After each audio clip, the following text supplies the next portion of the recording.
Chapter 521 Individual Battles. Boom! The sky-blue thunder struck the biscuit shield, and these cookie shields carefully made by the acrylic frame did not last long before being blasted into powder by the terrifying thunder. He has now given up the plan to attack with the biscuit soldiers and devoted himself to making shields, but he can only support it under the violent thunder of Enelu. The thunder that penetrated through his body scorched the Snickers bar, making him cry out in agony.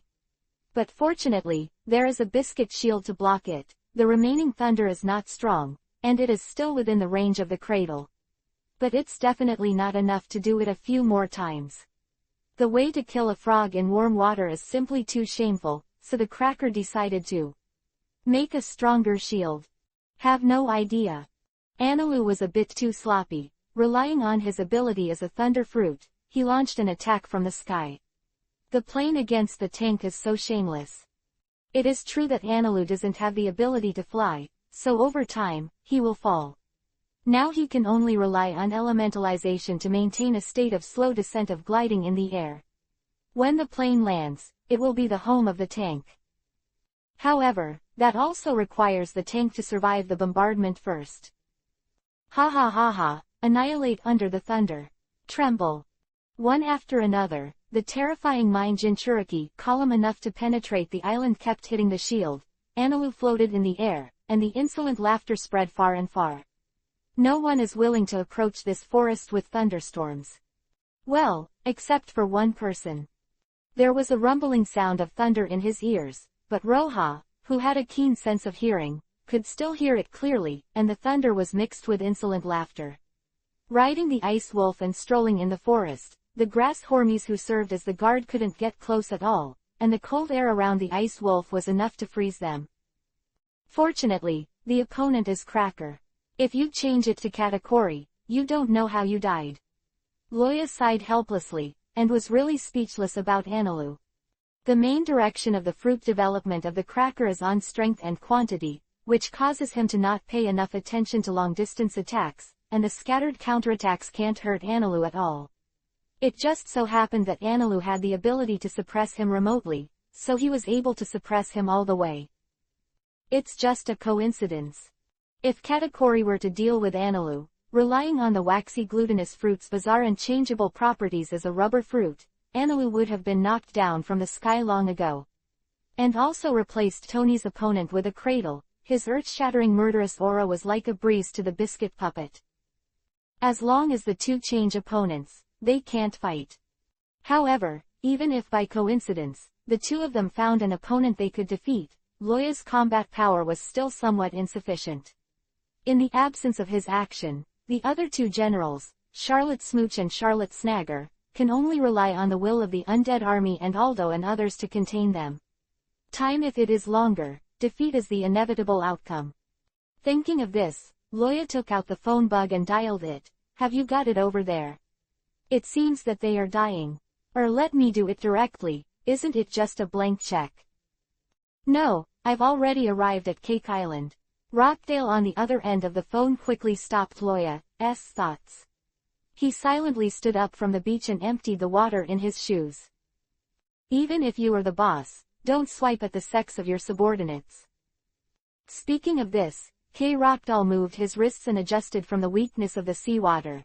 Be confident in us, you only need to negotiate with Charlotte Lingling, and we will do the rest. Okay, as long as you're happy. Hanging up the phone, Loya quickened his pace, and the ice wolf flew out of the forest with a few jumps. The town had appeared in the distance, and the cake-shaped castle was clearly visible.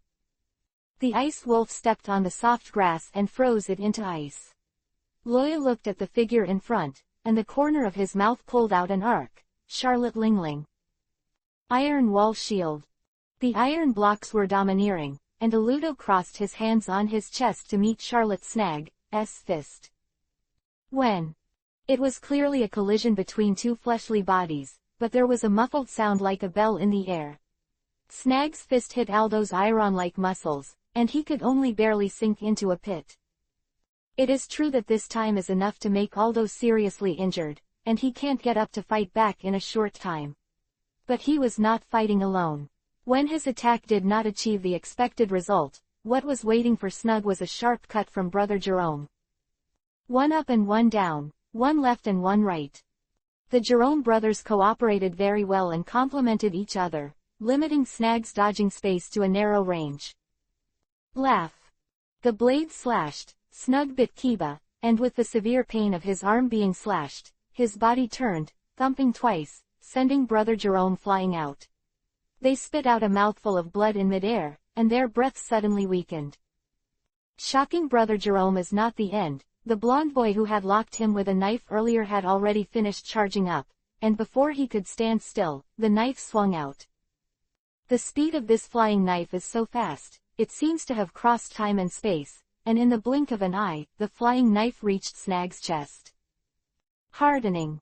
Snugger, who couldn't dodge, chose to resist hard. With his strong armament hockey, no matter how hard he charged, he was confident that he would not be penetrated. However, Simon's target was not his heart from the beginning, so the attack in the first half was not very powerful. Just listening to the jingle, the flying knife hit Snug's chest with a ball of sparks, and then whirled, flashing past with lightning speed. Where did it go? Snug's eyes rolled up and down, trying to find the whereabouts of the flying knife. The thunderclouds were completely dispersed, so the Cake Island was sunny at the moment, and Snug felt a little dazzling under the sunlight. Wait, what's that shiny thing? Suddenly, a ray of luster shot into his eyes from an empty place, and Snag looked carefully, only to find that it was a transparent silk thread not much thicker than a hair. Looking down the silk thread, one end of it was tied to Simon's finger, where a wide spanner was worn to avoid being cut by the silk thread. And the other end, behind him. Snag turned his head immediately. Puff! The flying knife shot down and pierced one of Snug's eyes. Ah! The eyes are connected to the fragile brain, and nearly 2/3 of the slap-length flying knife does not fit into the eye socket. Snag immediately screamed, holding his eyes and wailing. It's really stupid to be like this, why do you say you have nothing to turn around? Simon looked like he had succeeded in his trick, his fingers were shaking, and the tenacious silk thread was drawing a circle in the air, winding around Snag little by little body of. Then suddenly pull. Creak. The distorted voice of steel represented that his pursuit did not achieve the results he imagined. Snug was covered in black light, like a huge iron statue. Enough is enough, boy. Snag roared, his muscles exerting strength, breaking the silk thread root by root. Stomping on the ground hard, obviously not able to shave in the sixth form, Snug still appeared in front of Simon at a speed that exceeded the limit of the dynamic capturability of his eyes, and raised the fist that made Arudo vomit blood. Click. With a crisp sound, Snag froze in disbelief, slowly looking down at his chest. There, a claw made of sand broke his bones and pierced his chest. And in the middle of that paw, there was a heart that kept beating. Because of anger, I forgot even the most basic observation. It's really stupid to be like this. With a sneer on the corner of Simon's mouth, he unceremoniously smashed Snag's heart. Chapter 522 Weo vs Overlord Halberd. Charlotte Lingling, is this the first time we've met? The terrifying aura clashed on the plane, and black and purple lightning burst out in the air. Facing Loya's Longway and Charlotte Lingling's Conqueror's Hockey, Baron Dandon fell to the ground, foaming at the mouth and unconscious. Christopher Loya. It was the man in front of him who killed her children, hit the Cake Island, and turned her into a disgrace among the 4 emperors. At this moment, when the enemy met, Charlotte Lingling's eyes were bloodshot, and she could not wait to have her cramps pulled out. But she dared not do that. Why? There is no enmity or hatred between you and me, why are you making trouble with me? Why? Well, that question got me thinking. Loya raised his chin and pondered for 2 seconds, then tilted his head and smiled. Because you are a pirate, and I want to destroy the pirates, is this reason enough? Destroy the pirates. Charlotte Lingling was stunned for a while, then sneered. This is just the reason why you let Sengoku and the others go. The battle between Loya and the high-ranking navy that day was a top secret. Except for a limited number of people, even the 4 emperors could not know about Akatsuki. But just by looking at the scars on Sengoku and the others, and by looking at Loya's vigorous appearance, you can see that all the high-level Navy leaders have been defeated completely. In that state, Loya did not kill them. There must be a deep reason for this. Many people are aware of this, and no one will question it. But she never expected that Loya would give such an answer. Destroy the pirates. Joke. If you really want to eliminate pirates, why would you defect from the Navy? Now it is even more incompatible with the Navy, and a full-scale war is only in the blink of an eye. You said you wanted to destroy the pirates. With all due respect, you are more of a pirate yourself. Lawless and nonsense. Trust me, it's true. Seeing Charlotte Lingling's eyes, Loya knew what she was thinking, but he immediately restrained his smile, his face full of chills. It's just that I'm tired of being with that group of people. The high-level players are playing games and are going to use my method to solve you all. Quote. Your way. Recalling Loya's comments, Charlotte Lingling understood a little. Coercing the world with fear and stopping going to sea with killing is really your usual style. Christopher Loya. But do you think, can you make it? Charlotte Lingling suddenly laughed disdainfully. People's dreams are endless. Everyone has dreams. Even with your existence, you can't stop people from pursuing their dreams. Your oppression will only provoking their resistance. This era of great sailing will only become more magnificent. Sarah, who knows? But what if you don't try? Loya shrugged, not denying her statement. As you said, everyone has dreams. And my dreams are this: you should support me. Support shit. Die, kid. Charlotte Lingling, who is over 100 years old, is indeed qualified to call Loya a kid.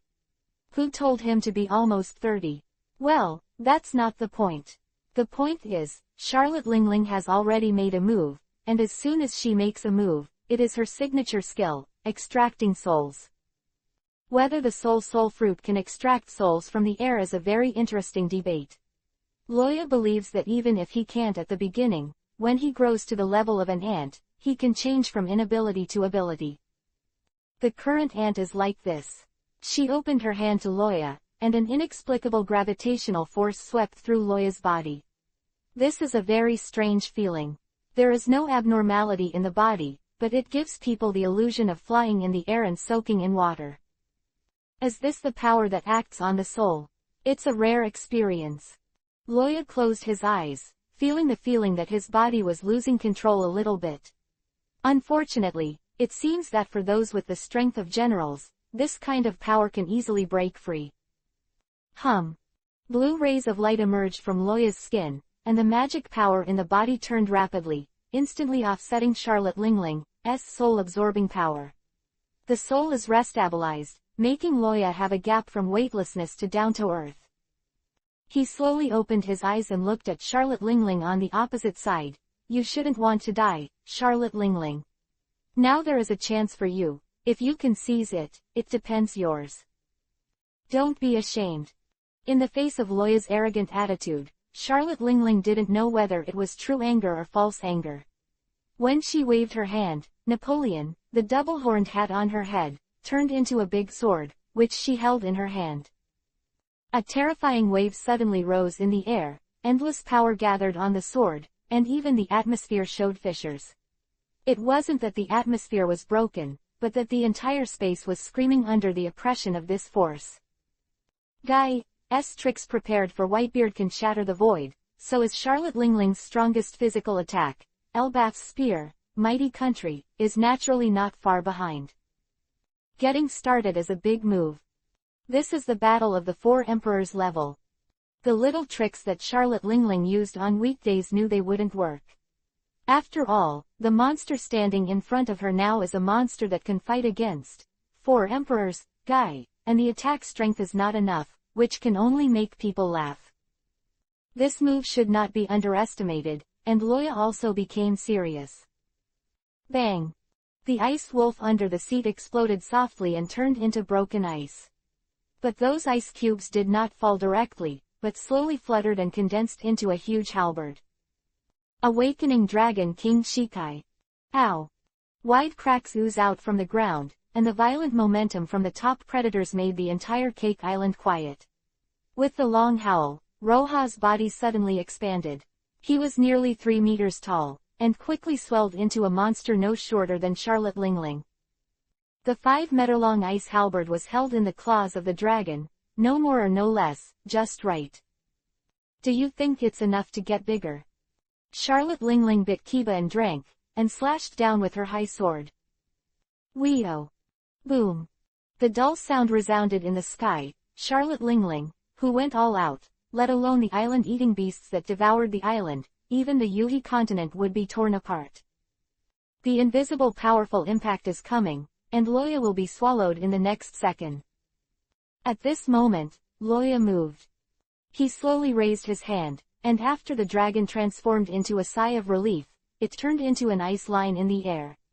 Bending his knees and squatting slightly, the muscles on Loya's arms bulged high, and a layer of shimmering light appeared on the surface of his scales. If you look closely, you will find that it is not Loya itself that is shining. It was an inaudible high-frequency vibration that burned the air around Yuhi's scales. Boom! As soon as he stepped down, the plane became ravines, and Loya waved the ice halberd and slammed down. Dragon extermination. Profound truth. Overlord halberd, thousands of armies. It is also an invisible impact, and it is also a domineering move. The two shocks collided suddenly, and the world suddenly quieted down. Then, there was an earth-shattering terrorist explosion. Rumbling. Chapter 523 Whitebeard 2 appeared. 4 more for subscription. For the edition of the Hall Master Dark Star Emperor. And the 522 chapters just now. Huge chunks of rubble fell into the sea, splashing high.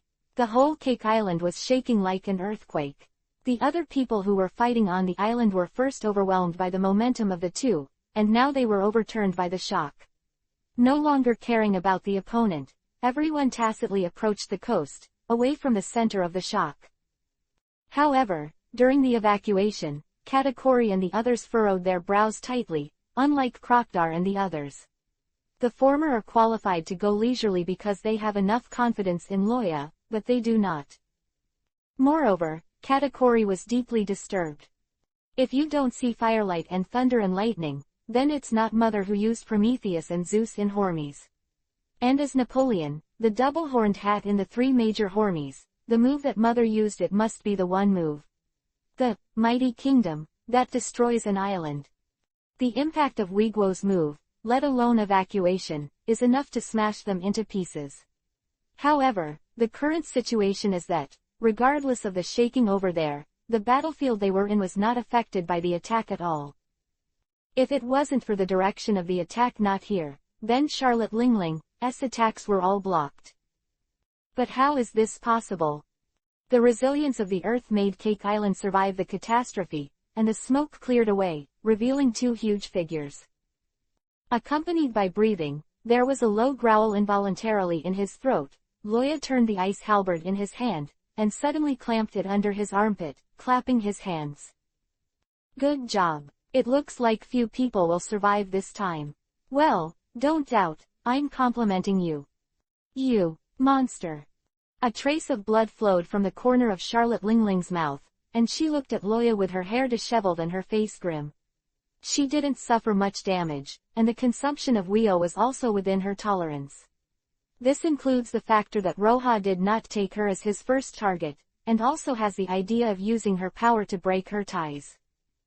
In fact, the truth is a little crueler than Katakuri imagined.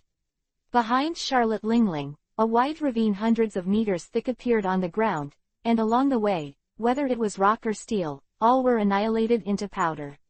In the distance, you can vaguely see the once splendid buildings on Cake Island. The reason why it is said to be once is because in the attack just now, a full third of the town that relied on the castle was be completely wiped from the world by the mighty country. Not the slightest bit of damage was caused by Loya. This dilapidated scene was all created by the mighty kingdom created by Charlotte Lingling herself. After all, if it's just resisting that move, Roha won't be able to use the double move of Dragon King Shikai plus Dragon Slayer. Profound truth. The profound meaning he developed with this trick, Overlord Halberd, thousands of armies, is like commanding an army, treating the opponent's attack as an enemy army, crushing or driving it away. Loya did not choose to crush, but chose to drive more hard. In the collision just now, Wei Guo only persisted for a short time, and then returned the same way and rushed towards Charlotte Lingling's base camp. I have to say that the mighty kingdom is worthy of being the ultimate meaning of the Kingdom of Giants, Elbaf. Even if it is partially offset, the destructive power is really amazing. If it is placed on the island tortoise, even if the shell of the island tortoise is more than 100 meters thick, it will be shattered by a single blow. Of course, this is not Turtle Island, so Roja felt at ease about the destructive power of Charlotte Lingling's moves. How? The opportunity has not been lost. If you change your mind now, maybe you can still grasp it. Cake Island is not the whole of the nations, but it is the core of the nations. This place was destroyed, or it was destroyed in his own hands, and even the children who stayed in the castle were also killed by himself, which was a great blow to Charlotte Lingling.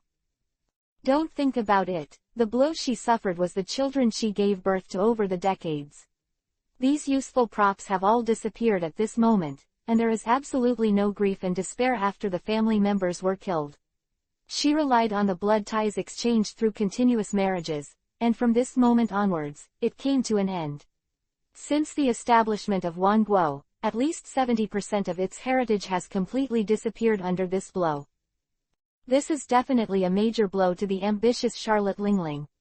Even if she defeats Loya at this moment, it will be difficult for her ambition to make a comeback. I think. The situation was unforgiving. Facing such a terrifying Loya, Charlotte Lingling knew that she was invincible. There was no news of the kidnapping plan she had placed high hopes on until now, and there seemed to be no other way than to compromise in exchange for a life in front of her. Just as he spoke, a figure suddenly jumped over from a distance. The person who came was fat and had small lower limbs, holding a large naginata knife. Half of his beard was wiped off, even with the fleshy skin of his face on the other side. Who is it? Who ruined my beard? Edward Wabel. Both of them were startled, looking at this guy who appeared out of nowhere.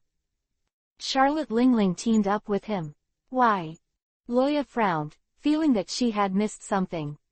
And Charlotte Lingling suddenly realized that she had ordered one of her daughters to marry this fat man, and he had not left the castle when he was newly married. But if this idiot, the situation may have turned for the better. Charlotte Lingling pretended to be caring and asked anxiously, Edward, where's your mother? Where's my daughter? Mom. Edward Wabel was stunned for a moment, then Yuhi's eyes swelled up immediately. Dead. They are all dead. Wow. So, your mother and wife died, but your beard is what motivated you to seek revenge. Faced with such a fool, Loya didn't know what to say. But at this time, Charlotte Lingling took a step back and said sadly, What? Are they all dead? Why is this? We must avenge them. Yes, revenge. And my beard. Edward Wabel's eyes burned with a flame called hatred, which kept turning on Loya and Charlotte Lingling. Staring at Charlotte Lingling, Mom. Which one of you killed them? Puff. Loya's blood shot into the sky, looking at the sun in the sky, thinking of the green onion that he passed away. Did you ask her this question? Fool. No, you're an idiot. Sure enough, Charlotte Lingling pointed at Loya. Of course it was him. He killed your mother, and he destroyed your beard. Bang. When the words fell, Edward Wabel charged towards Roja aggressively, the naginata in his hand aimed at Roja's head, and chopped it down fiercely. I want you to bury them with you. And my beard. Hey, you are awesome, you fool, you are brilliant. Luoya is really powerless to complain, he is too lazy to be so serious about a chihuahua. Raising his hand, a streak of ice Jinchuriki column suddenly rose from the ground. If Edward Wabel didn't dodge, waiting for his end would be skewered into a barbecue. However. Boom. The ice Jinchuriki column slammed into Edward Wabel's stomach, barely stabbed a little fur, and was then smashed by the latter's body. At this moment, Loa, who realized that the situation was wrong, jumped abruptly, dodging the slash of naginata. Laugh. With one knife, the small half of the cake island was cut open. The wide fissure did not hinder in the slightest, and easily left a deep ravine in the earth that reached the sea. The sea water outside stopped for a while, and then flowed in along the gully. Loya had forgotten that Edward Wabel was not a simple shichibukai. That was the guy who could chop off one of his arms when Zephyr was at his peak, and even the Kizaru in the original book said that he had the power of Whitebeard when he was young. Looking at the previous Chiwahai, this person is also a terrifying monster that is enough to rank in the top 3. And just now, he still survived in Charlotte Lingling's mighty country, only paying the price of having half of his beard cut off. I underestimate you. Loya's long hair was cut short by the aftermath of the slash. He stepped on the back of the naginata with his right foot, and he had used his real strength vaguely. Looking at Edward Wabel who was trying to pull out the naginata with Yuhi's face in front of him, Loya looked cold. It seems that even if it's not for Teacher Zephyr, but for myself, I have to kill you. Chapter 524 Total Annihilation. Give me up. The muscles on Edward Wabel's arms bulged high, as huge as 2 basketballs, exerting force. Even Loya was a little tight. If nothing else, just relying on this brute force, Edward Wabel is worthy of his record. Coupled with his physical strength that matches his brute force, the excellent armament hockey makes him even more powerful. Under Wabel's gaze, the naginata that was stepped on by Loya was lifted up little by little, revealing the lower half of the blade that was buried in the soil. There was a smile on his face as a child took back his toy. Meaning, it's a pity he's still a fool. Loya said coldly, taking advantage of this opportunity. The right hand condensed the majestic magic power, and punched Wabel's small head with a heavy punch. Bang! The ice exploded, and the frost power contained in the frost fist mercilessly penetrated into Wabel's head, causing him to freeze in place for a moment. Then Loya stepped on the ground again, stepping the naginata back into the soil, and using this as the center, the other foot swept out. Boom! Wabel in midair spit out a mouthful of Yuhi-colored ice slag and planted it into the forest in the distance.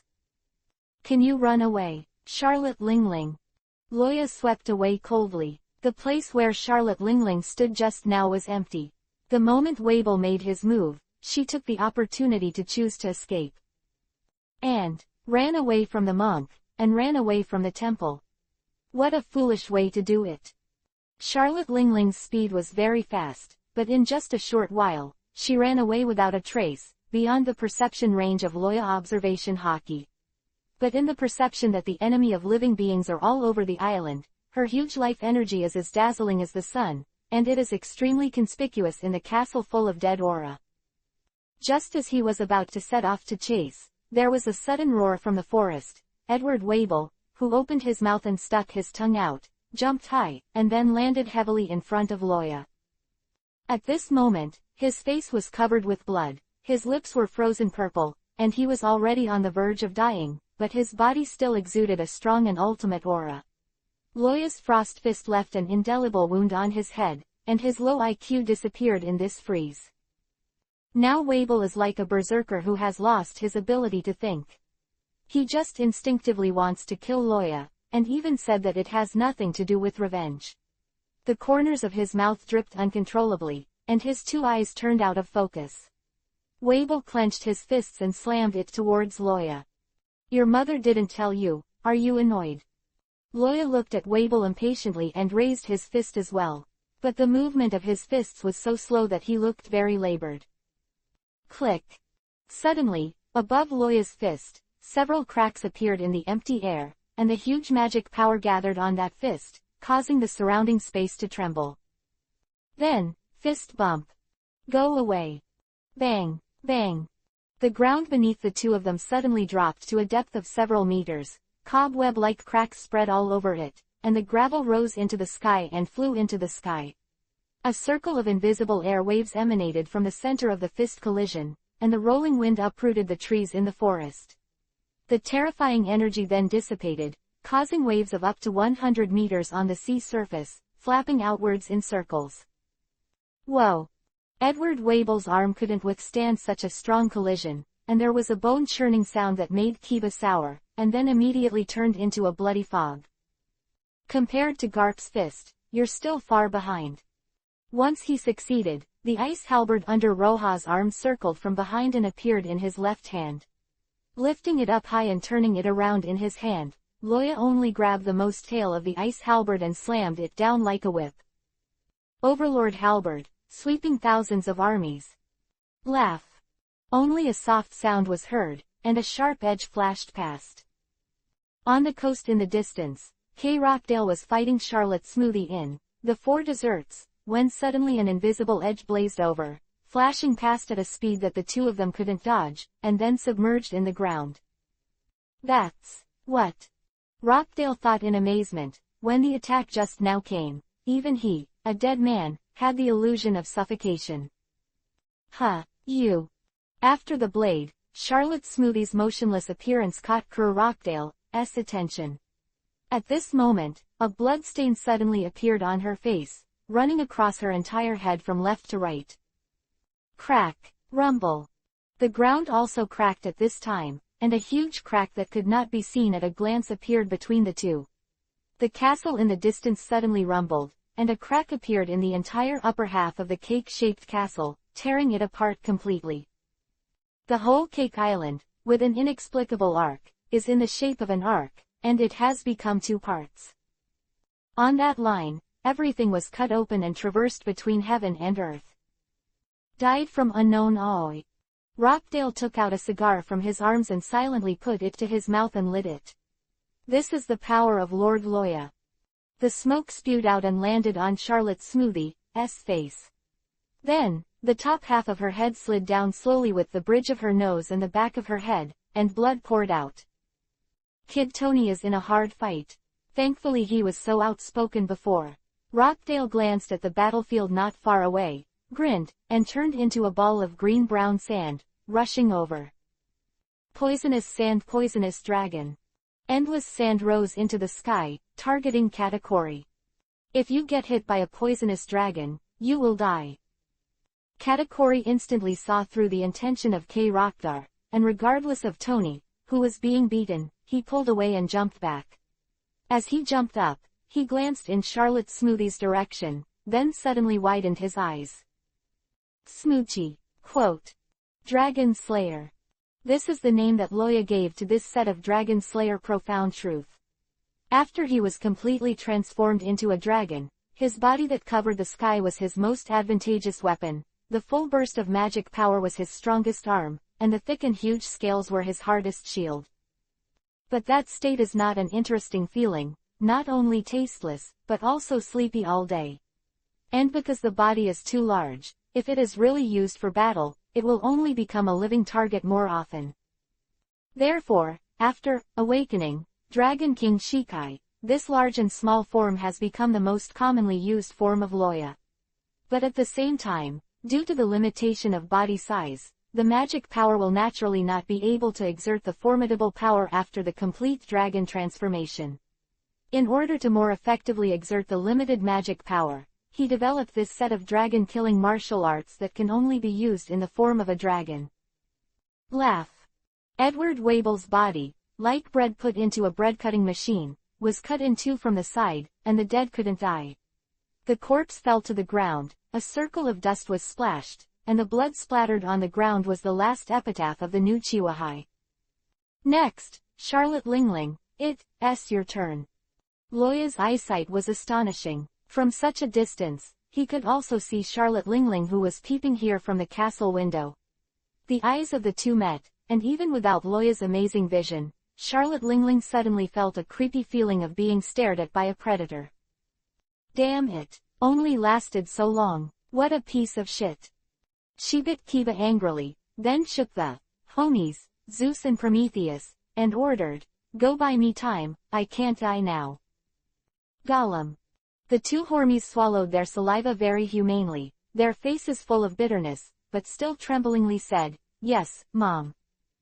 Chapter 525 Calamity of Death. Don't kill them all, Lord Loya said that you need experimental samples.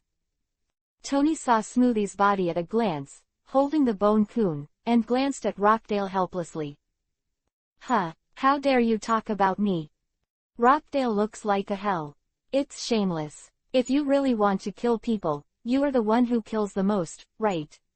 Who knows how many cadres would die if Brother Jerome wasn't there to stop you. These are not only the opponent's combat power, but also our resources.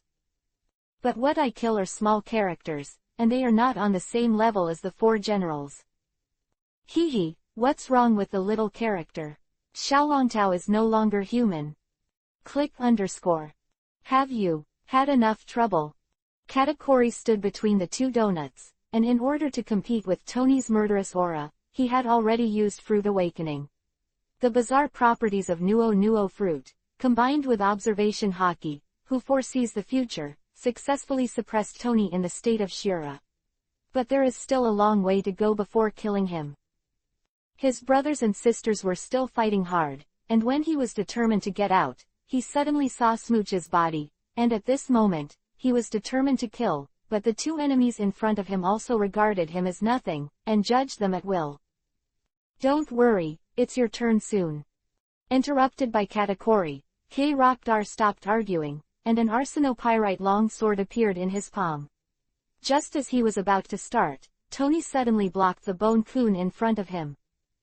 Hey, this is my prey, don't come and grab it. Rockdale, cut, I'll remember to come back and collect the body for you. Bless you, I'll be standing when you come back. Shrugging his shoulders, he put away the long sword of arsenopyrite. Rockdar took out the phone bug and dialed a number, and walked towards the distance leisurely, completely ignoring Katakuri behind him. Mosamoxi, Luo Lord Ada has given an order to spread the plague. Yes, all. Plague. Katakuri's pupils shrank suddenly, and he asked sharply, where are you spreading the plague? Where? K-Rockdal turned his head amusedly, with a cruel smile on his mouth. Of course it's the entire world, or do you think I'm here for fun these few days? You bunch. Monsters. Katakuri bit Kiba so tightly that not even his fingernails digging into the flesh of his palm could calm him down. IWC is the foundation of Charlotte Lingling, her dream. If all nations perish, then all her efforts will be in vain. Thanks for the compliment. Following Ulysses' style, he bent down slightly, and Rockdar waved his hand and said to Tony, Lord Loya came to me, and I'll leave it to you here. That guy named Cracker is almost cooked. Remember to have someone stop Analu. Understood. Tony nodded and pointed the bone kun at Katakuri again. Don't think about saving your family, either you will kill me or I will hack you to death. Trust me, you can't escape. Quote. Bastard. Weird rice cake. Under the order of K. Rockdal, those undead soldiers who were hidden in various islands and towns of the nations took action one after another. They found wooden barrels and boxes scattered in different places these days, and smashed them open one by one with a crowbar and wrench. Performed by Geisa and K. Rockdal, the perfect combination of fruit abilities, the ultimate biochemical weapon, Death Calamity, has opened the curtain. In a certain town, an undead soldier wearing a hooded coat came to the corner of the square, and under the strange gaze of the boss, smashed a box next to the fruit shop stall with a hammer. Hey, what are you doing? The owner of the fruit shop stood up suddenly. Those boxes were all the fruits requested by the customers, and the deposit was paid. This hammer goes down, the ghost knows how much rotten inside. He walked quickly behind the guy, put his hand on the guy's shoulder, and pulled off the hat he was wearing on his head. Then he screamed in agony and ran into the house. Because that guy's true appearance was an undead with half of his forehead missing, and a cruel smile appeared on his cold blue face. The guy continued to swing the hammer and smashed the box into pieces. Then, a cloud of green sand flowed out of the box, and the green air diffused into the air and disappeared with the wind. This scene does not only appear here, in the market, in the alley, in the garden, almost every densely populated place in the town, there are the same undead soldiers doing the same thing. This is the case even when looking at the entire world. Everyone in the world thinks that resurrecting the dead as undead soldiers is the limit of Loya's power, but what they see is just the tip of the iceberg of the true face of the undead power. A storm is sweeping across the nations, and the end is about to come. Cake Island, in ruins. Loya carried the ice halberd and walked on this dead land. Behind him was an ice field formed of ice, and those broken corpses, Mukuro, were buried in frost, which was Loya's only apology. It is true that the massacre of civilians was not Loya's wish, and the tragedy here was not created by him. But there will be the present scene, which still has an inexcusable implication with him. Frozen here is also considered to let them go to Earth for safety. With his current size, every step is a few meters away, and a few minutes later, Loya came to this dilapidated castle. Looking up at the broken door, Loya said softly, "I said I would give you a chance, but it seems that you don't need to." Bang! As soon as the door was opened, Loya stepped in. Not all of the Charlotte family in the castle died. Weo and sleeping thousands of army only killed part of them. Except for those who escaped, the rest were Charlotte Lingling's loyalists and their own flesh and blood. When Loya stepped into the gate, various attack surfaces came, like a wall smashed over, as thick as a wave. The dim environment made it impossible to judge the surrounding situation, but for Loya, these small tricks were completely useless. With a flick of the neck, the ice halberd coiled in a circle and landed on his hand. Luoya held his breath and shouted loudly, "Cut!" PFF'd. Crash. Along with the cutting, all kinds of liquid and flesh flowed all over the place, and the air was filled with a strong smell of blood, which was disgusting. Simply getting rid of these guys blocking the way, Loya continued to step on the ice and walked down the stairs to the second floor. And the first floor of the castle below has all turned into a white ice field. The second floor of the castle is not as wide as the first floor, but the scope is not small. Loya even found a large ship here, which seems to be someone's cherished collection. All the way forward, any enemy who resisted was killed by a halberd, and no one could stop him from advancing. Wherever he went, only the ultimate ice cold, which represented death, remained. At the end of the passage is a door made of steel. Before it was blown open, the door suddenly made a creaky and twisted sound.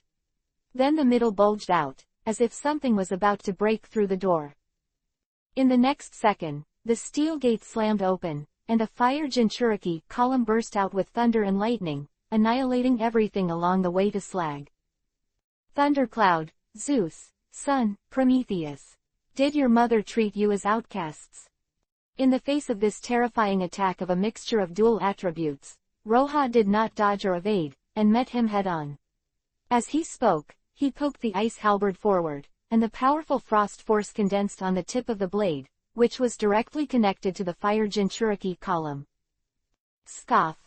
The cold wind was blowing, and two white streaks slowly extended along the front end of the ice halberd. It was the two halves of lightning and flames, which were frozen in the air, forming two ice Jinchuriki column. This time, Loya not only cut off the opponent's attack, but also sealed the invisible flame and lightning in his own ice. The billowing waves of fire and thunder and lightning dispersed, and Loya glanced at the two human-like guys in the opposite room, and a trace of disdain appeared on the corner of his mouth. Abandoning a child requires the consciousness of abandoning a child. Let me see if the superlative, Homits, made by Charlotte Lingling really has human nature. Chapter 526 Twists and Turns. Zeus, are you afraid of death? Sun, floated a few centimeters above the ground and asked the black figure beside him. At this moment, the two Homits had left the form of the dumplings in the past, and now their upper body is a sturdy human male, wearing a gold bracelet on each wrist. The thunderclouds and flames of the lower body coiled in a spiral, floating quietly in the air. The shape of the two Hormies at the moment is more like the lamp spirit of Aladdin's magic lamp in a fairy tale. It's just that they are different from the blue fat man. Their colors are black and orange, and there is a sharp contrast. Perhaps they in this form are the real faces. Die. Thundercloud, Zeus blinked and said, we are a natural phenomenon without life and consciousness. It is Mother who made us have our own will. If the death, you say, is just a natural phenomenon of the body changing back, I'm not afraid. But if you lose your will, you will be afraid, right? It is rare for Prometheus not to choke with Zeus, because why is he not like that? Some people say that you only know how to cherish when you lose it, but that is based on the premise of what you already have. Now, it is more appropriate to describe them with the phrase, you can only cherish once you have it. Because I used to have nothing, and I didn't even know that I had nothing, so I cherished everything now. It is true that the source of their will that drives their activities is the human soul that Charlotte Lingling puts into them. But now it is they themselves who carry out this will. This question is somewhat philosophical. If we really want to discuss it, I am afraid that it will not be finished all day and night. And the time left for the two of them is naturally not enough. Laugh. The ice halberd slid through the air, and before the two guys could react, they were torn in half by the sharp blade. But soon, they put themselves together again, away from the suddenly approaching Loya. Because it is a real elemental body, can I ignore all physical slashes? The ice halberd is already wrapped in domineering, and Loya is confident that his domineering strength can overwhelm all natural fruit abilities. But these two guys are different, they are just a mass of elements, and there is no such thing as an entity or a vital point.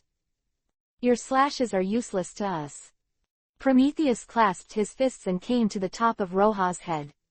The hot flames began to gather. No, it began to erupt, and a fire Jinchuriki column hit Roha's head. They are natural elements themselves, so they don't need the step of accumulating power at all, they just need to launch the elements on their bodies. This is an innate advantage far beyond those with natural fruit abilities. Auntie can become the fourth emperor, it really drags your luck. That scorching flame burned the air hot, and every time I breathed, it seemed like I was suffocating flames. Loya frowned slightly and raised his left hand to the burning Jinchuriki column. Swish!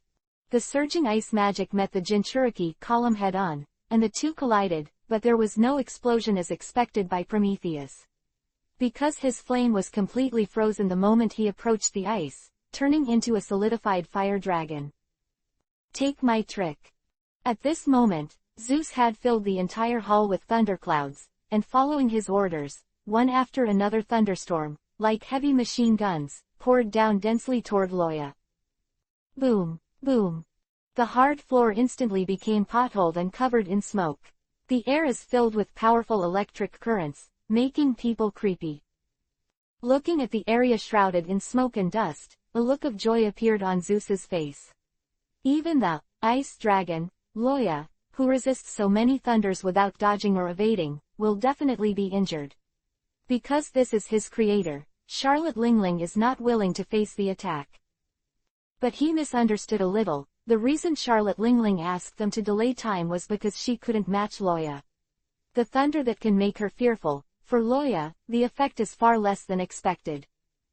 I feel your thoughts. Even if you are not human, you have a heart that belongs to human beings. Loya's light voice came from the smoke. Zeus and Prometheus took a deep breath, and then fell to the ground screaming. Thump! Walking out of the smoke, Loya held two transparent silk threads in his hands, which were connected to Zeus and Prometheus. If Hormes can also talk about reincarnation, I hope you can be a real human in your next life. Then, the silk thread burns. It was a kind of scorching flame different from Prometheus. The shape and feeling were no different from normal flames, but it exuded a strange blue light and biting ice cold, and dots of ice crystals appeared on the ground. Which means that this coldness is not an illusion. Soon, the blue fire climbed up the bodies of Zeus and Prometheus along the silk thread, as if a pot of gasoline had been poured into the brazier, and a strange icy blue flame suddenly erupted, completely wrapping them in it. The shrill screams and the gloomy wind reverberated in the hall, and the two Hormes rolled continuously, their bodies slowly shrinking and melting. Playing with the soul is also my specialty. In front of me, you are really not even cannon fodder. Not to mention that you have lost the support of Charlotte Lingling. No longer looking at the two homies whose endings were already doomed, Loya carried the ice halberd and continued to walk upstairs. He felt that Charlotte Lingling's vitality was weakening. No matter what she was doing, as long as the other party wanted to do, he would stop her. Vomit. The corner of the room was turbid, and the vomit from the beach was piled up there, exuding a disgusting stench. At this moment, Charlotte Lingling's breath was sluggish, like a seriously ill old man on the verge of death, leaning on the chair weakly. There was really nothing left to vomit in her stomach, so she grabbed the towel beside her and wiped her mouth in confusion. Ice Dragon, Loya, to let me use this trick, I must make you pay the price. Charlotte Lingling thought with hatred, and suddenly her stomach rolled again, and she lay down and retched again. At this moment, a figure appeared in front of her, and the cold air rushed towards her face, freezing the foul-smelling vomit together. What have you done to yourself, Charlotte Ringling? Though I want to ask. The terrifying Longway bombarded this small room, and the outer wall of the castle full of holes let out bursts of overwhelmed screams, as if it would disintegrate in the next second. Luoya looked at the fat four emperors coldly, and said lightly, "But I'm tired of it. I gave you a chance, but you didn't grasp it, so. Do you have any last words?" No matter what Charlotte Lingling did to herself, the one who appeared in front of Loya was indeed the four emperors, Big Mom, himself. When she was in her prime, she was no match for her, and even less so when she was weak. Just move a finger, and Loya can completely destroy it. You will pay a price you cannot bear. Charlotte Lingling's bloodshot eyes stared at the monster that was as tall as herself. The vertical pupils unique to cold-blooded animals exuded a cold-killing intent that went straight to the soul. Ah, that's it. Goodbye then, Charlotte Ringling. Not wanting to say any nonsense, Loya raised the ice halberd, about to pierce her throat. But, blue blue, blue blue. The call of the phone bug echoed in the air, and Loya's ice halberd stopped less than a centimeter in front of Charlotte Lingling's throat. He turned his head and found that the sound came from a table not far away. The phone bug was also pitiful, shivering under Loya's dragon power. Kiba Guanzi was shaking, and he really wanted to pass out. But by construction, it has to respond whenever someone dials the number, regardless of its condition. "You're?" Loya asked. Charlotte Lingling didn't speak, because she didn't know who would call at this time. Seeing this, Loya walked over and opened the receiver with his fingernails. "Who are you looking for?" "Loya, you are not allowed to hurt Mommy's hair." Listening to the voice from the phone bug, Charlotte Lingling's pupils suddenly shrank, and she murmured in disbelief, "Bray." Chapter 527 Choose. Blue blue blue. The voice of the phone bug rang again, and Loya continued to look at Charlotte Lingling, then took out his phone bug from his arms. "There are so many things today, do you think this is also here to save you?" It was enough for Bree to call to explain the situation. Charlotte Lingling's eyes were very complicated, with joy and anger, hatred and sadness. In the face of the inquiry, she smiled coldly, "You will know when you take it." Click. "Hello, Loya. Teacher Qingzi." "No, General Qingzi. Do you have anything to do with me?" Luoya glanced at the phone bug in surprise. The simulated face was definitely a green pheasant. "It's me, listen to me." Qingzi's tone was a little anxious. "Don't do anything to Charlotte Lingling, they took Teacher Zepha." Boom. Before Qingzi's words were finished, an indescribable terrifying pressure suddenly descended. Charlotte Lingling slid down from the chair under this pressure and knelt on the ground. It seemed that only in this way could she forcefully squeeze out the turbid air in her lungs and regain the ability to breathe. The air was so thick that even the dust stopped moving. It wasn't any special power, it was just that Loya's huge magical power radiated out, interfering with the order of reality. "When did it happen?" Loya's voice was as cold as ice, but his tone was still unhurried. Those who are familiar with him know that Loya in this state is the most terrifying. "A few days ago." On the other end of the phone bug, Aokiji looked up at the high-ranking Navy who were watching, with shame and a bit of suffocation on their faces. 5 days ago, Charlotte Lingling's subordinates infiltrated the naval headquarters and were captured by us. I thought it was a failed conspiracy, but they did not expect that their real purpose was Teacher Zepha, who was far away in the family town. Led by Charlotte Bray, the mirror fruit ability, Mr. Zepha and Ain are gone, and what remains is just the mirror image that Bray created with her fruit power. Charlotte Bray we caught. Garrett, after several days of interrogation, has not spoken until now, but it is too late. On the day I hacked. Loya sighed lightly. Sure enough, I neglected a little. Since Charlotte Lingling will choose to use blood ties to create all nations, she naturally knows how much weight it will have on a person when it comes to closeness and distance in a person's life. This coercion is a common trick used by Charlotte Lingling. The current Zephyr is not the previous Zephyr. Before being hit hard by the explosive rock, even if he was old and frail, he was still a tiger that could eat people. But after that, he was just an ordinary man stronger than the average old man.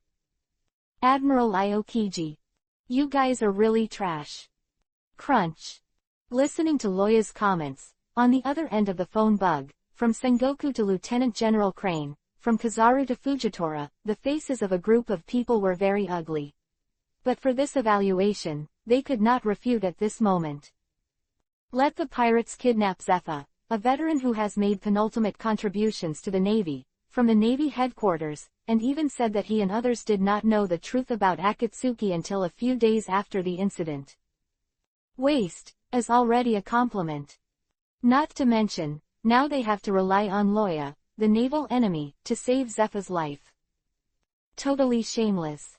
Ha ha ha ha. Charlotte Lingling laughed out loud. Ice Dragon, Loya, now you have the ability to kill me.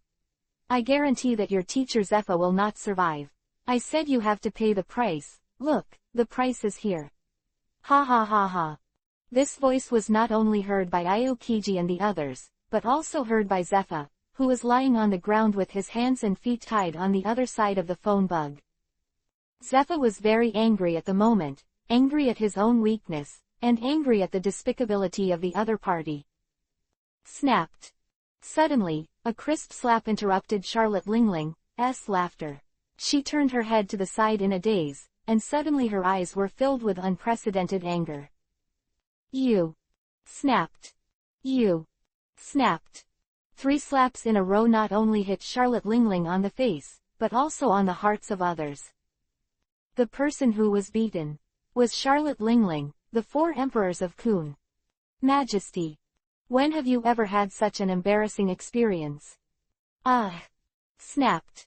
She slapped her slap again, and a few Kiba teeth flew to the ground, confirming that Charlotte Lingling's mouth yuhi was so swollen that she couldn't make a sound, and Loya said lightly, I'll find you later, and you guys. Quote.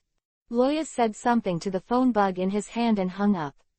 Then, he looked at the phone bug on the table and asked, the premise of not killing this breeding pig is that my teacher is still alive. If he loses a hair, I will rip off a piece of her skin, understand? This sentence was so obvious that Bray on the other end of the phone worm understood it. She came to Zephyr's bastard, and Diesel quickly helped him up and took off the cloth ball in his mouth. The two were very familiar with each other, and even if he only listened to his breathing, Loya knew that it was Zephyr himself on the other end of Akatsuki's phone bug. Teacher. They killed Ain. Before Loya could speak, Zephyr interrupted him and said calmly, Ain's information was leaked. Unexpectedly, it was Edward Wable told them. The two talked, no matter how unfavorable the content was, Bray didn't dare to stop Zephyr. These guys who kidnapped me, Edward Wable, Charlotte Lingling, they are all my enemies. Zephyr said so. After a pause, he closed his eyes painfully, but, I don't have the ability to avenge Yin. So. Please help me, Loya. The last voice has been choked, and Loya's eyes have passed through time and space, and he saw the old man's sad and tearful face. Zephyr is already determined to die. As long as he can take revenge, he doesn't care about his own life or death. Because his life has been so painful. He killed his wife and children, and killed the students on the internship ship.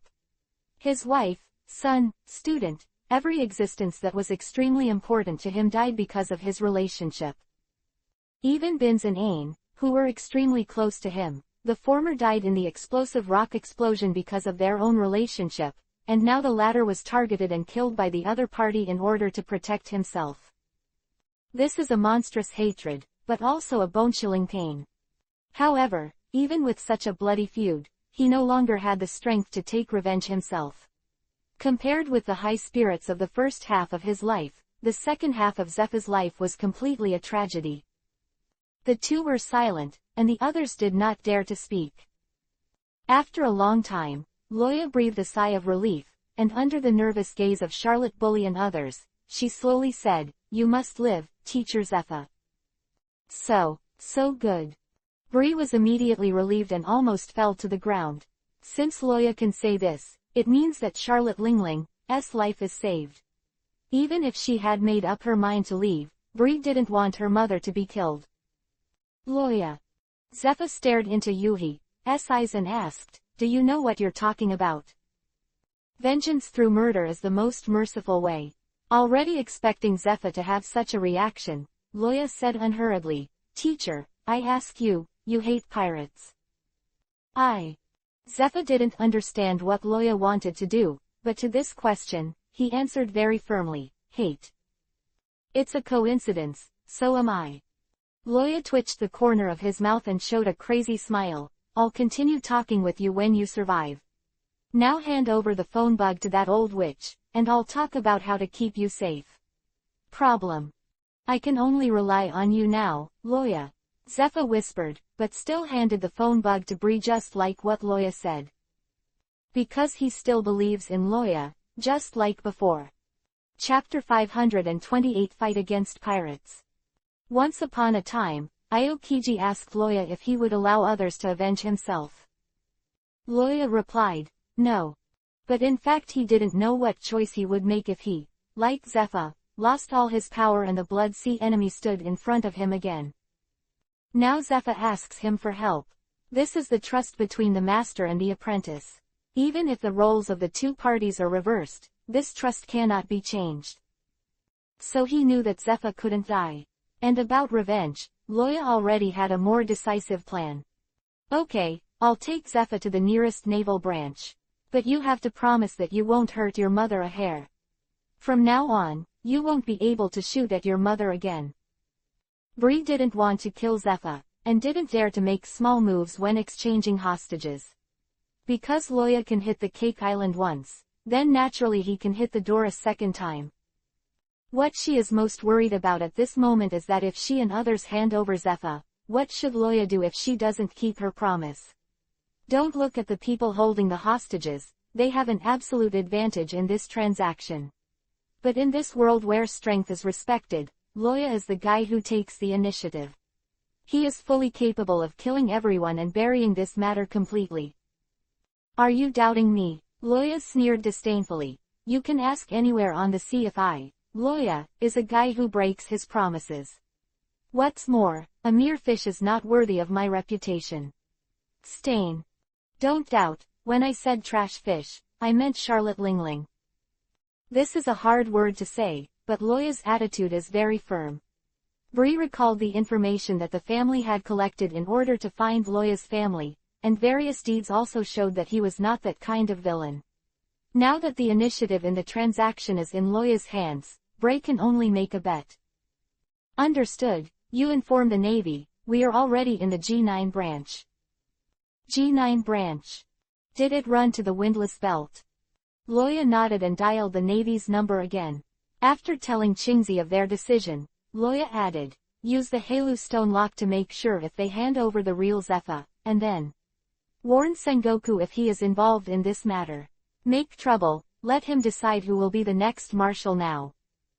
With Sengoku's heart, in order to capture Bu-Lei, it is really possible for him to give up Zepha and deliberately make arrangements.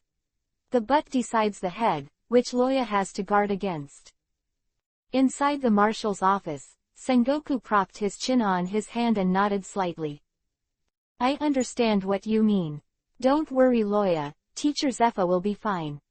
Aokiji agreed, then hung up the phone and informed the G9 branch to prepare to exchange hostages. Loya's words are not as simple as a threat. He really knows and has the ability to do so. Even if Akainu really wants to disrupt the deal, he doesn't dare to bear the consequences and costs. Then it's time to talk about us, Charlotte Ringling. It took a little time for Zepha's affairs. Taking advantage of this moment, Loya turned his attention to Charlotte Lingling. A smile appeared on the corner of his mouth, and he asked, "How does it feel to be alive?" "Death is not a terrible thing for you and me," Loya said lightly. "However, as I said to Teacher Zepha just now, killing for revenge is the most compassionate way." "What exactly do you want to do?"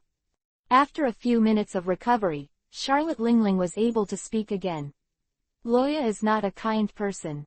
With his character, since it is the most merciful way to do it, it is foreseeable that his revenge is absolutely terrible." Let's go back to our previous question. Loya did not answer this question directly, but instead asked, "You said before that people's dreams are never-ending, and even I can't stop it. Pirates go out to sea, right? So what? You, who used to be a navy, should know the answer to this question better than me." Charlotte Lingling sneered, with undisguised contempt in her words. "The world government is already corrupt, and the Tianlong people are tyrannical. They have been trying their best to cover up the unknown century-old history and prevent people from pursuing their dreams. But even they can't stop the pirates from going out to sea, let alone you." What she said was not wrong. In terms of deterrence, the behemoth, world government, jointly forged by more than 170 allied countries, was far more deterrent than Loya's undead army. What they can't do, what qualifications does Loya have to stop it? Die. So why not? It is the fate of the seamen to sacrifice their lives for their dreams, and it is also their mental preparation. If you can give up your life, what is there to fear? However, hearing the sound of footsteps in his ears, Loya smiled slightly and shook his head. "I'm not trying to stop people from pursuing their dreams. If this big hat is buckled, then am I not an enemy of the world?" Huh. In Charlotte Lingling's astonished sight, Loya continued, "What I want to stop is the birth of One Piece." What? Crunch. Bang. Before the door was opened, the screw on the wall was loosened, and it fell heavily to the ground, splashing a circle of dust. Outside the door, K. Rockdoll held out his hand awkwardly and blinked. "It's not because of me, right?" "Perhaps. How are things going?"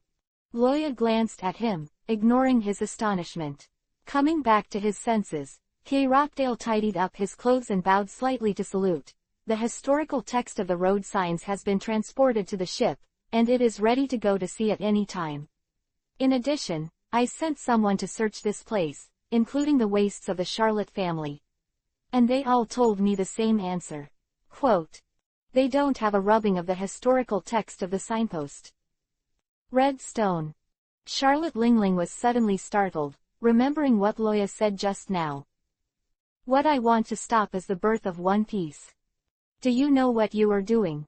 Didn't you say you don't want to be an enemy of the world?" She stood up excitedly, staring at Loya angrily. An enemy of pirates and an enemy of the world are two concepts. Loya smiled relaxedly. "Maybe after the news spreads, ordinary people around the world will sing praises for me. Duh, building a statue. And do you think I would care about the pirates' reaction?" Although Loya was smiling, his eyes were so cold. Under Loya's icy gaze, Charlotte Lingling's lips trembled, unable to speak. She slumped back into the chair, her eyes lost, and she didn't know what to think. "Don't worry, the good show has just begun." Roha clapped his hands, and K. Rockdoll immediately took out a video phone bug from his arms, set it up and placed it on the table opposite the two of them. Then he took out another phone bug and dialed it out, and said to the person over there, "Hey, the live broadcast will start soon, are you ready? Report to the Commander-in-Chief. We are all ready, just look at the Chambord Islands." At this moment, another voice interjected and said respectfully to K. Rockdoll, "Report to the Commander. We have completed the live broadcast settings.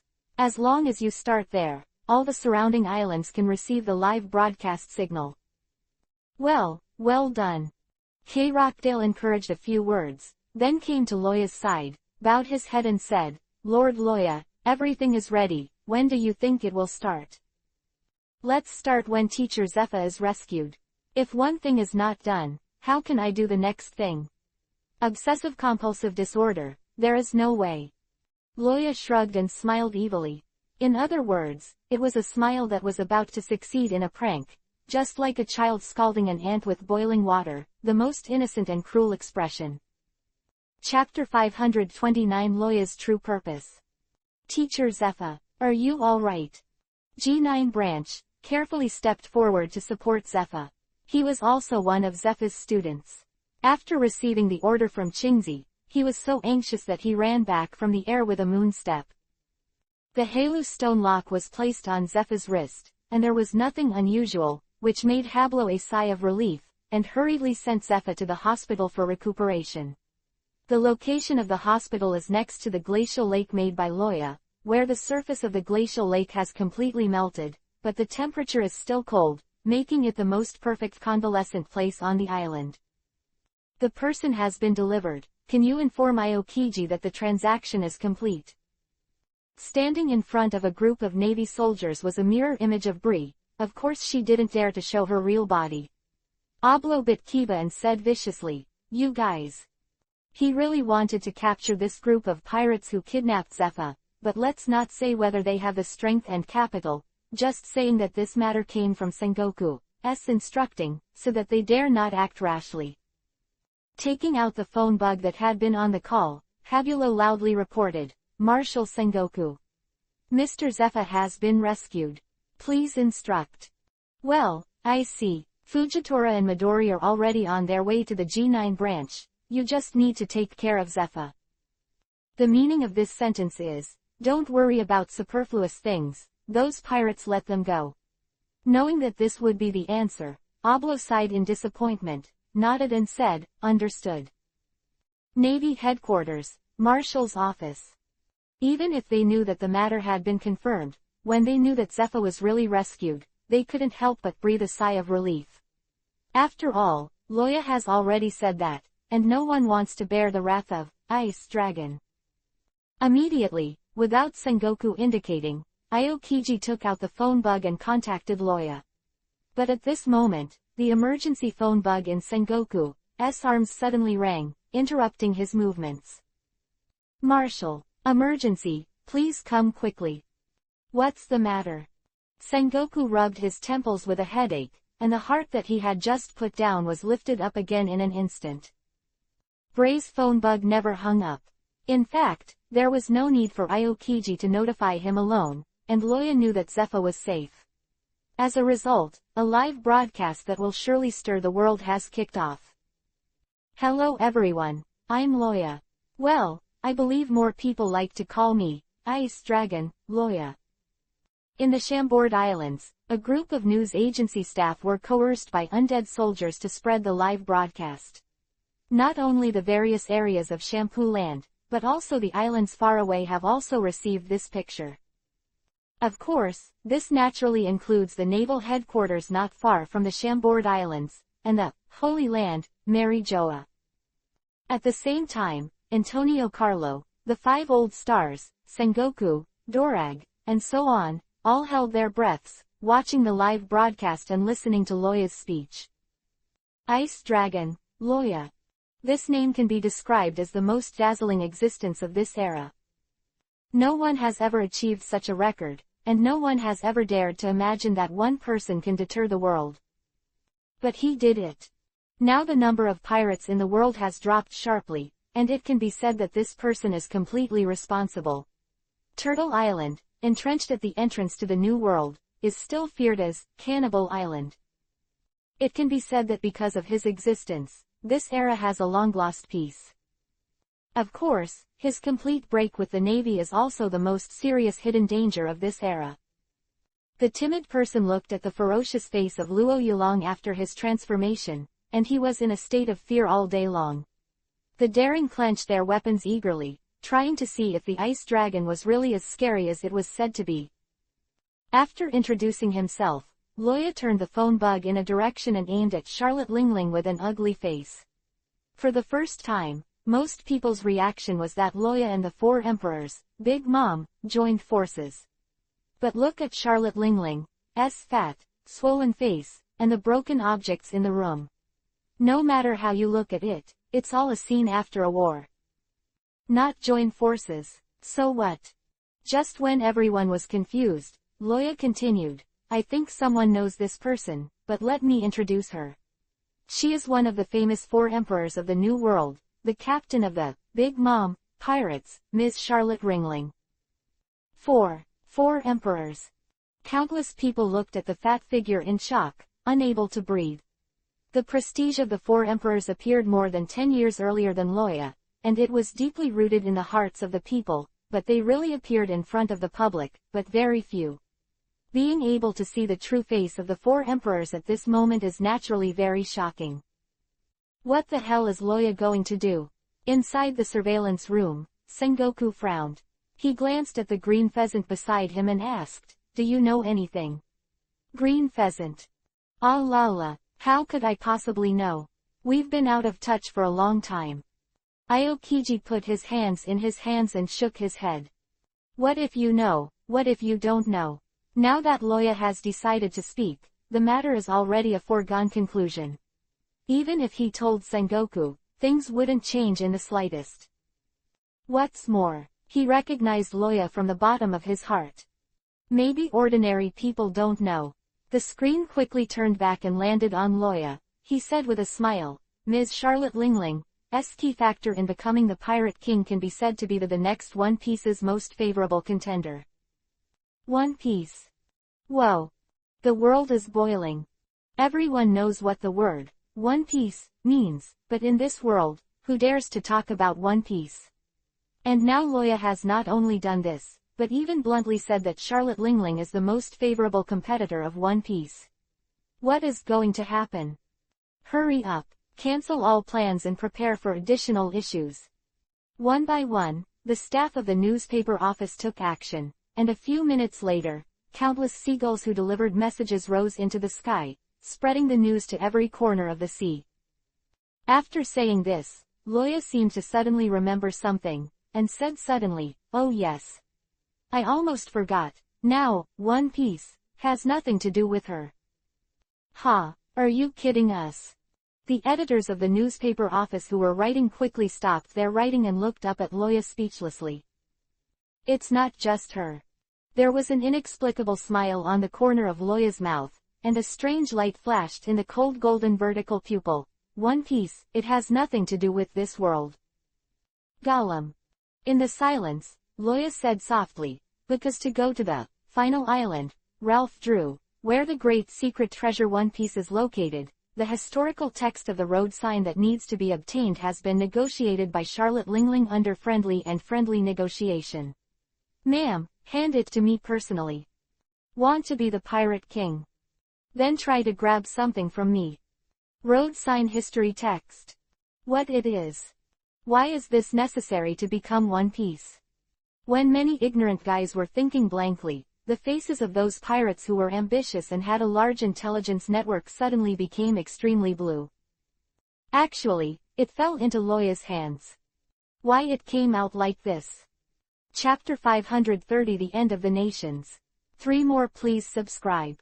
Is this the original purpose of Loya? Unlike those guys who want to become One Piece, Sengoku, who is the Admiral of the Navy, looks a little better at this moment. This news is bound to cause riots, but even if the pirates riot because of this, whether it is the current Navy or Loya, they have the power to crush the group of stragglers. He originally planned that Loya would destroy one of the 4 emperors and take his place. But compared with the current situation, this move is undoubtedly more appropriate. Inform everyone immediately and prepare for battle. Sengoku thought about it for a while, and then foreseen the turmoil that would come after the news spread. He decisively issued a combat order, determined to completely wipe out the waves that swept the world when the pirates were in turmoil. Understood. The rest of the people also knew what the consequences of this news would be. After hearing Sengoku's order, a group of people hurriedly mobilized their subordinates to go to sea. As for the historical text of the road sign, let's put it in Loyana. After all, who can get it back? The other party is Loya. Even if it is the world government, it does not have the ability to ask Loya to hand over the historical text.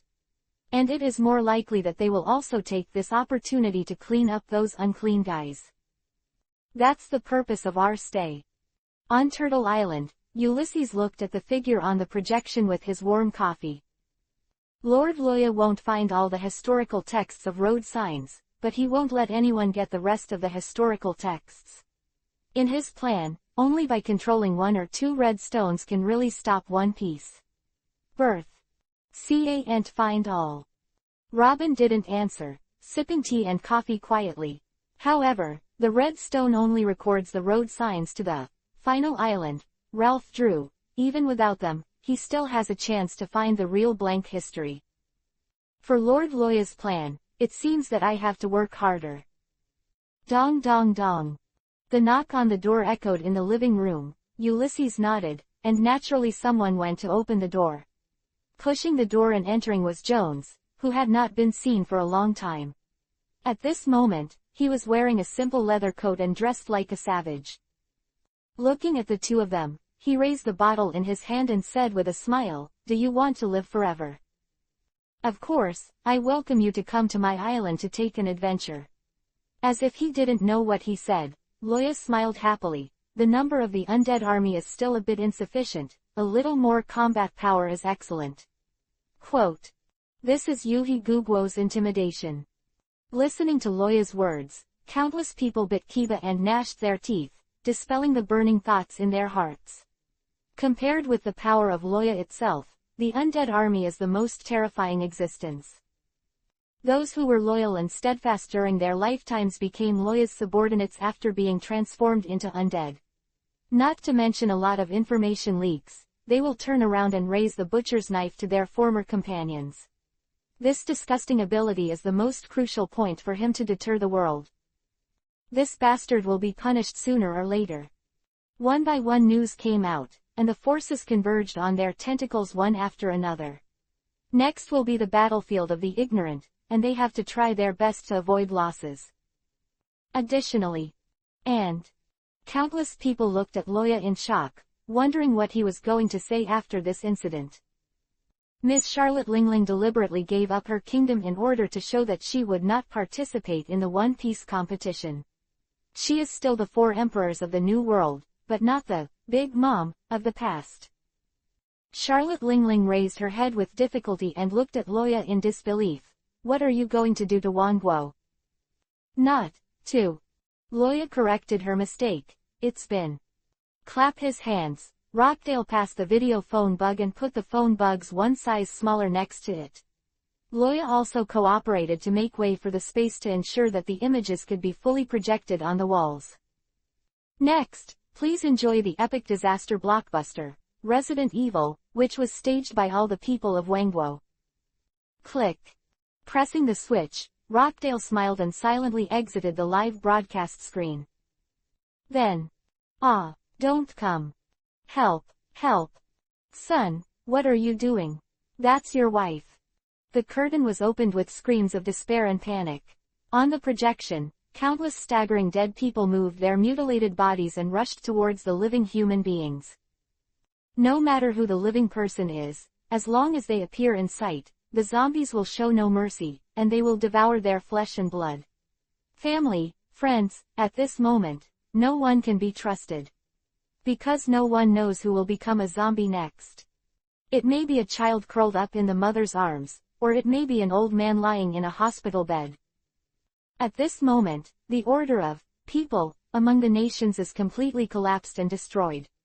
The whole country has become a real hell on earth. Under the horrified gazes of countless people watching the live broadcast, the corpses whose throats had been bitten off and their hearts pulled out, trembled a few times, and slowly climbed up from the ground. Their eyes also lost focus, following the zombie tide, searching for every living person on the island. Then, eat them.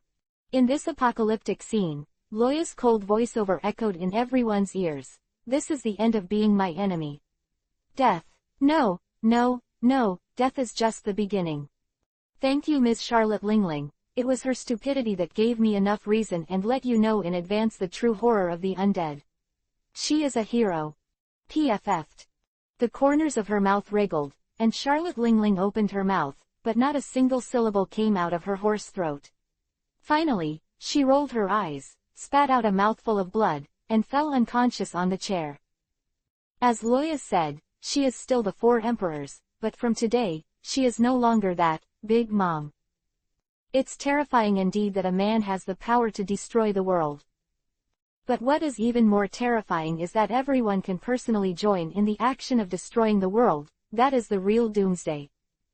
So, in the end, Loya made a summary for the end of the world. Go home and farm honestly, pirates. April 19, 1520 in the Haiyuan calendar, is known as the disaster day in history. This is the most serious blow to the pirate forces after the opening of the Great Voyage Age.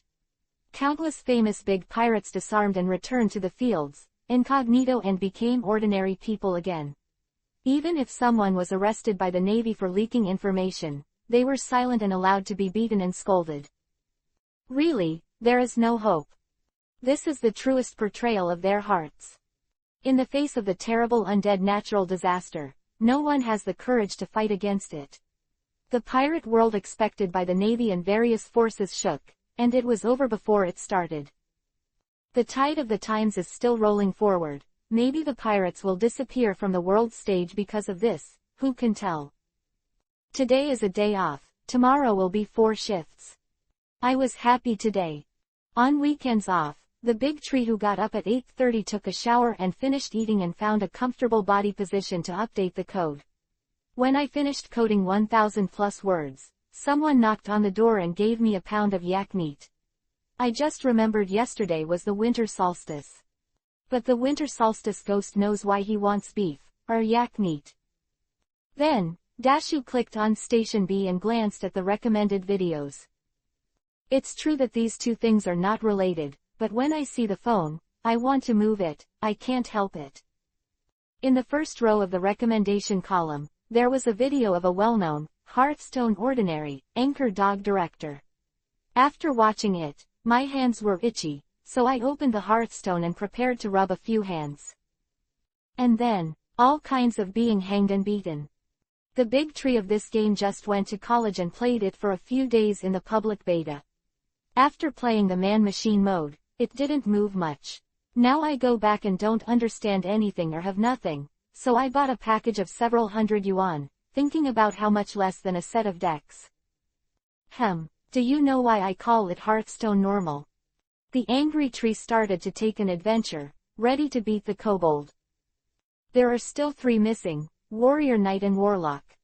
The soldier was still abused, and was exploded in the second card hand. Warlock suffered a midlife crisis and was taught to be a man by the burning scepter. Then, only the knights are left. In the 8th level, Big Eyes, my weapon repeatedly triggers the death rattle, the Lich King and a 756 in my hand, directly up to 150+ and 132+. There are still 4 taunts on the field. How to see the next wave is over. The overjoyed big tree is ready to take screenshots as a souvenir. After all, I am ready to take screenshots for the clearance of 8 professions and 1 dog. Friends who have used Huawei mobile phones should know that to take a screenshot of this thing, you need to hold down the power button and the volume down button. It's not my turn now, so I can only take a screenshot by pointing at the card to see the details. Then, the cups are. The 3-finger operation of Dashu slowed down a bit. When the 2 index fingers were released, the middle finger was still pressed on the power button. I won't mention what happened later. Anyway, this is a cup. Sitting in the chair and thinking for a long time, Dashu packed up and prepared to leave for Chengdu. Just ask. If it wasn't for Yu-Gi-Oh's grandson on a business trip, would Lao Su download Hearthstone because he couldn't find anyone to play? Now that this kind of thing has happened, he must take the blame. Today, Lao Su not only wants to eat and drink his food, but also treat him with a big sword. So it can't be updated, let's talk about it tomorrow. Chapter 531 Master and Apprentice Meeting. Navy Headquarters, Family Town. The dilapidated seaside hut after the attack has been renovated, and the wooden fence surrounding the hut is covered with emerald green ivy. Even the land has been completely refurbished by landfill, and the newly planted lawns make it impossible to see the damage it has suffered. At this moment, the warm afternoon sun hit the chair in the yard, making Zephyr drowsy. Sengoku, Aokiji and others originally did not want Zephyr to continue living there, but in the face of the old man's insistence, they didn't know how to refuse, and in the end he had to go. Anyway, with Loya here, who would dare to touch him now? Simply arranged for a few soldiers to be stationed there, and the matter was settled. Today is May 4th. Zephyr got up early in the morning to clean up, made breakfast bumpily, and finally ate the first meal after waking up before the sun was westward. It can be said that from birth to now, Zephyr has never touched the kitchen work. At most, he was punished as a recruit and went to the kitchen to peel a potato. Even if he relegated to the second line and even later became a crippled person, Yin helped him cook. Closing his eyes and basking in the sun, Zephyr sighed to himself, I'm getting old. I can't even cook well. The warmth wasn't just from the sun, but from that bandaged hand, and the brazier and grill scattered in the garden. A pot of hot oil was just poured on his hands. Fortunately, the foundation laid before was not enough for him to go to the hospital bed to lie down. Just as he was in the past, a cool breeze blew through, causing Zephyr to tighten his coat. He opened his eyes slightly, looked at the man with wings on his back, and said calmly, Here. Come on. Loya glanced at the debris scattered on the ground, and suddenly asked, I agreed to invite me to lunch, where's the meal? I asked Aokiji to buy it, I guess I'll be back soon. Zephyr didn't want to explain more on this issue, and pointed to the empty chair beside him. Sit down for a while, it's still time for dinner. Hopefully so. Looking at Zephyr's bandaged hand, Loya rationally didn't try to break him. After a while, the fence creaked and was pushed away from the outside. The frog blindfold on the eyes blocked the harsh sunlight, and the green pheasant just touched it. Seemingly aware of something, he pushed up the blindfold and said sleepily, Yo, Loya, you're already here. Without saying hello, Loya stared at the plastic bag in Aokiji's hand and paused for 2 seconds on the unknown restaurant sign. So, you who gave me my birthday in advance, are you going to send me a takeaway? Don't pay attention to these details. Anyway, the boss is a relative of Ms. S, so the taste must be good. As Aochi said, he lifted the table from the ground and hesitated after placing the takeaway on the table. For a moment, then make yourself an ice stool and sit down. Come on, happy birthday to you, Loya. With that said, Aokiji put a lunchbox in front of Loya. Really, thank you. Rolling the eyes of the dead fish, Loya squeezed a few words out of Kiba's slit. However, the owner's craftsmanship is really good. This taste has at least 70% of Ms. S.'s skill. It is no wonder that she is qualified to open a restaurant in the Navy headquarters. It's just that the weight is a little less. For the big stomach king, Loya, this is enough food for ordinary people to even have the qualifications to stuff the Kiba seam. After eating and drinking, at least they had enough, Aokiji paused and said, Then let's talk about business. What are you going to do next? I've done everything that should be done.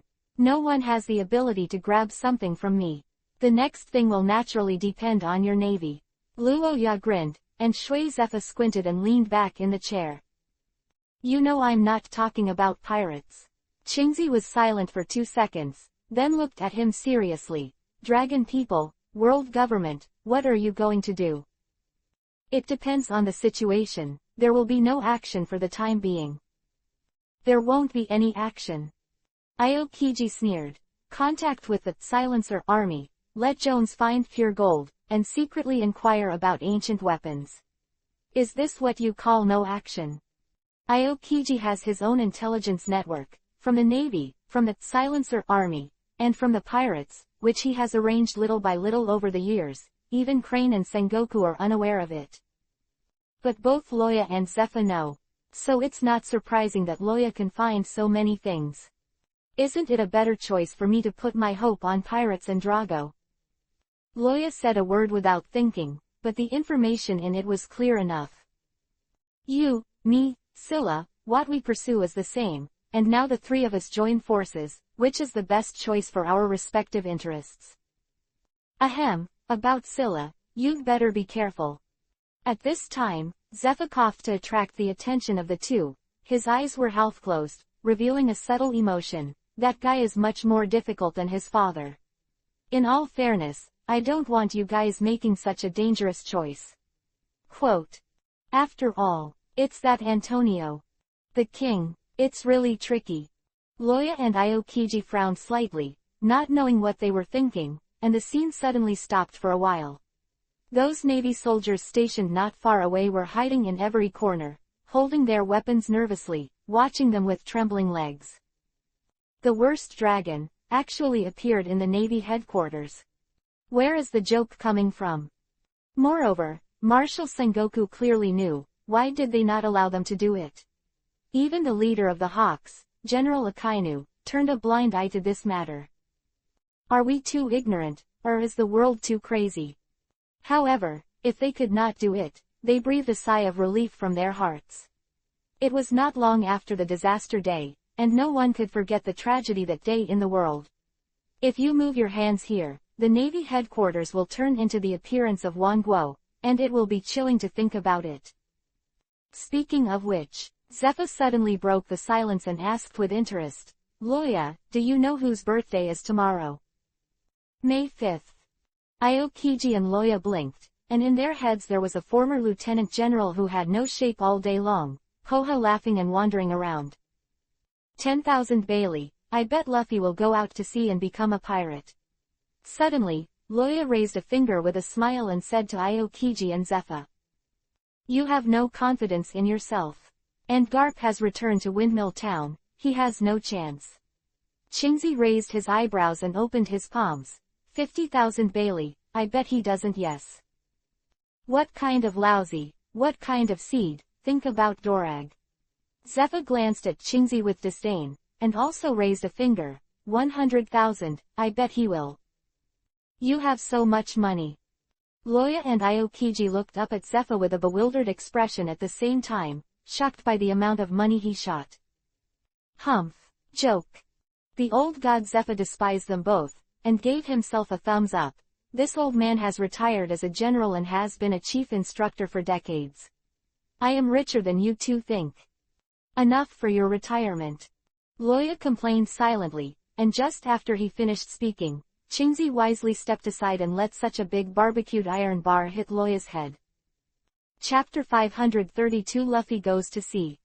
Will Luffy give up his dream of becoming the Pirate King because of Loya's existence? The answer is of course no. Maybe he will shout, One Piece, I'm sure. If he is ready to beat Roha away. As for Carp, can he stop it? Of course, if he really wanted to, Luffy would never have a chance to go to sea, including the previous ace. However, people have dreams, and whether the dream is illusory or not, and whether the path to be taken is correct or not, it is up to them to decide. Therefore, Garp, who understood this, did not stop Ace. Knowing this, Garp naturally wouldn't stop Luffy. East China Sea, Windmill Town. How about Dayton, haven't you found that bastard yet? In the town, under the leadership of Garp, everyone has started a vigorous search operation. In particular, the old village head-up Slap was even more enthusiastic, calling on all men, women and children in the village to be dispatched to find Luffy. A pirate in the village is a shame for the village, this is what Slap has been saying all the time. When Ace went to sea, the old village chief was very angry. Now Luffy wants to take this road again, and without Garp speaking, Slap is the first to refuse. After all, a pirate in the village is already a shame for the village. What about the two? Shame within shame. Therefore, the Windmill Town is very lively at the moment, and there is no such atmosphere even on the New Year's Day. It shouldn't be, this village is so big, and his boat was confiscated by us. Where else can he go? With a cigarette in his mouth, the bandit Dayton was also confused. As Luffy's nominal guardian, she is actually half a mother to Luffy.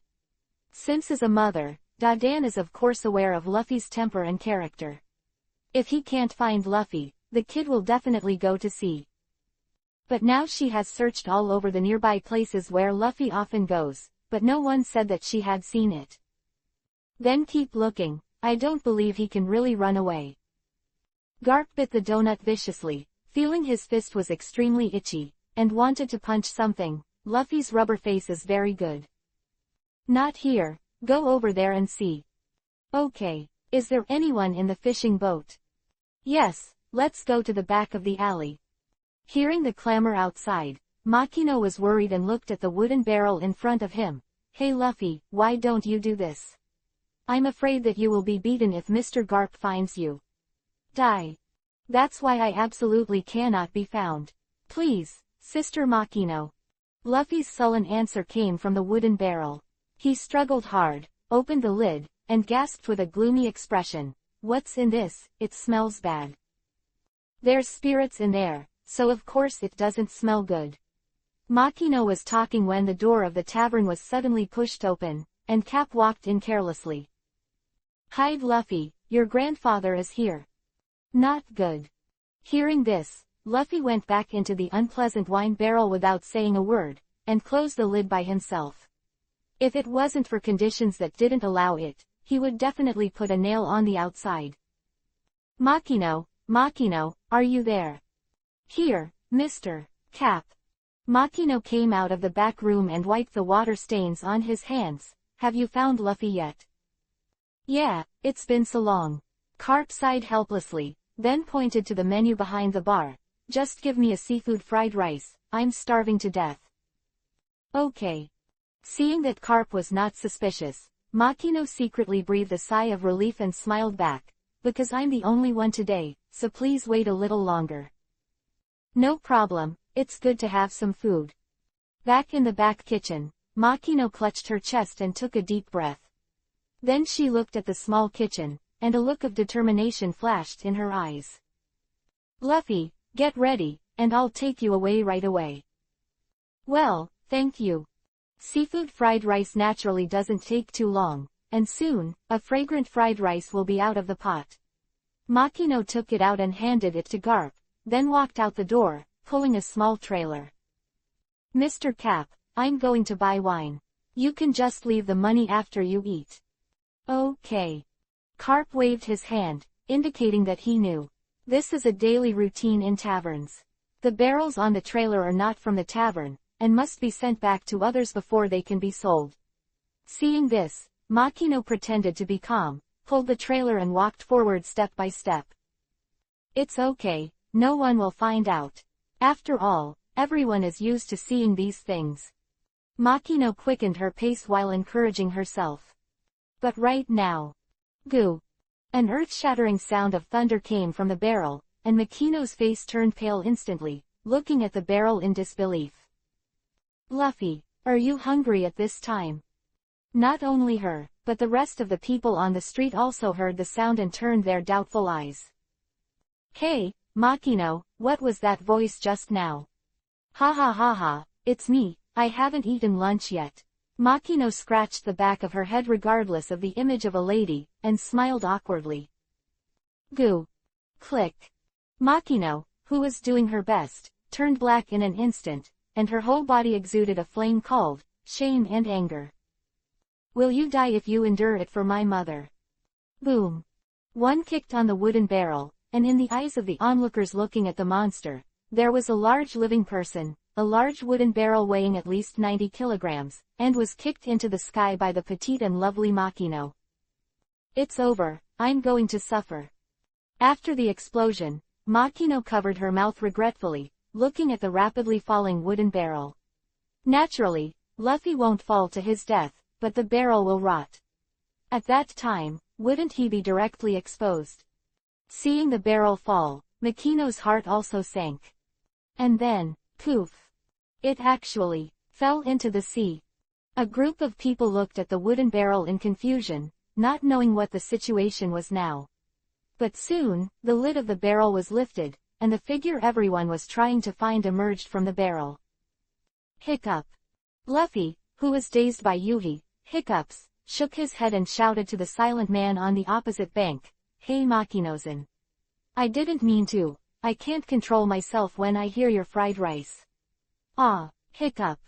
Hey, it's all right, run away. Covering her forehead weakly, Makino no longer knew how to complain. Is this the point now? You don't know how to hide, okay. Oh yes, I want to run away. Hiccup. Luffy patted his head and said suddenly. Want to run? Grab that bucket. No, grab Luffy. Catch him. He's a landlubber. Don't try to escape, Luffy. Most of the residents living on the island are excellent swimmers. Everyone sneered and slammed into the sea, holding a rope and fishing net, and swam aggressively towards the wooden barrel. You can't stop me, I'm the man who wants to be the Pirate King. Drunkenly shouting out the declaration, Luffy took a deep breath, his hands were quickly twisted together, and he aimed at the sea in front of him. Kumukumuluo, the propeller. Hiccup. Chapter 533 Proposal. Dog food articles, be careful. Bang. The expensive champagne was sprayed out with bubbles, and the atmosphere in the living room suddenly rose.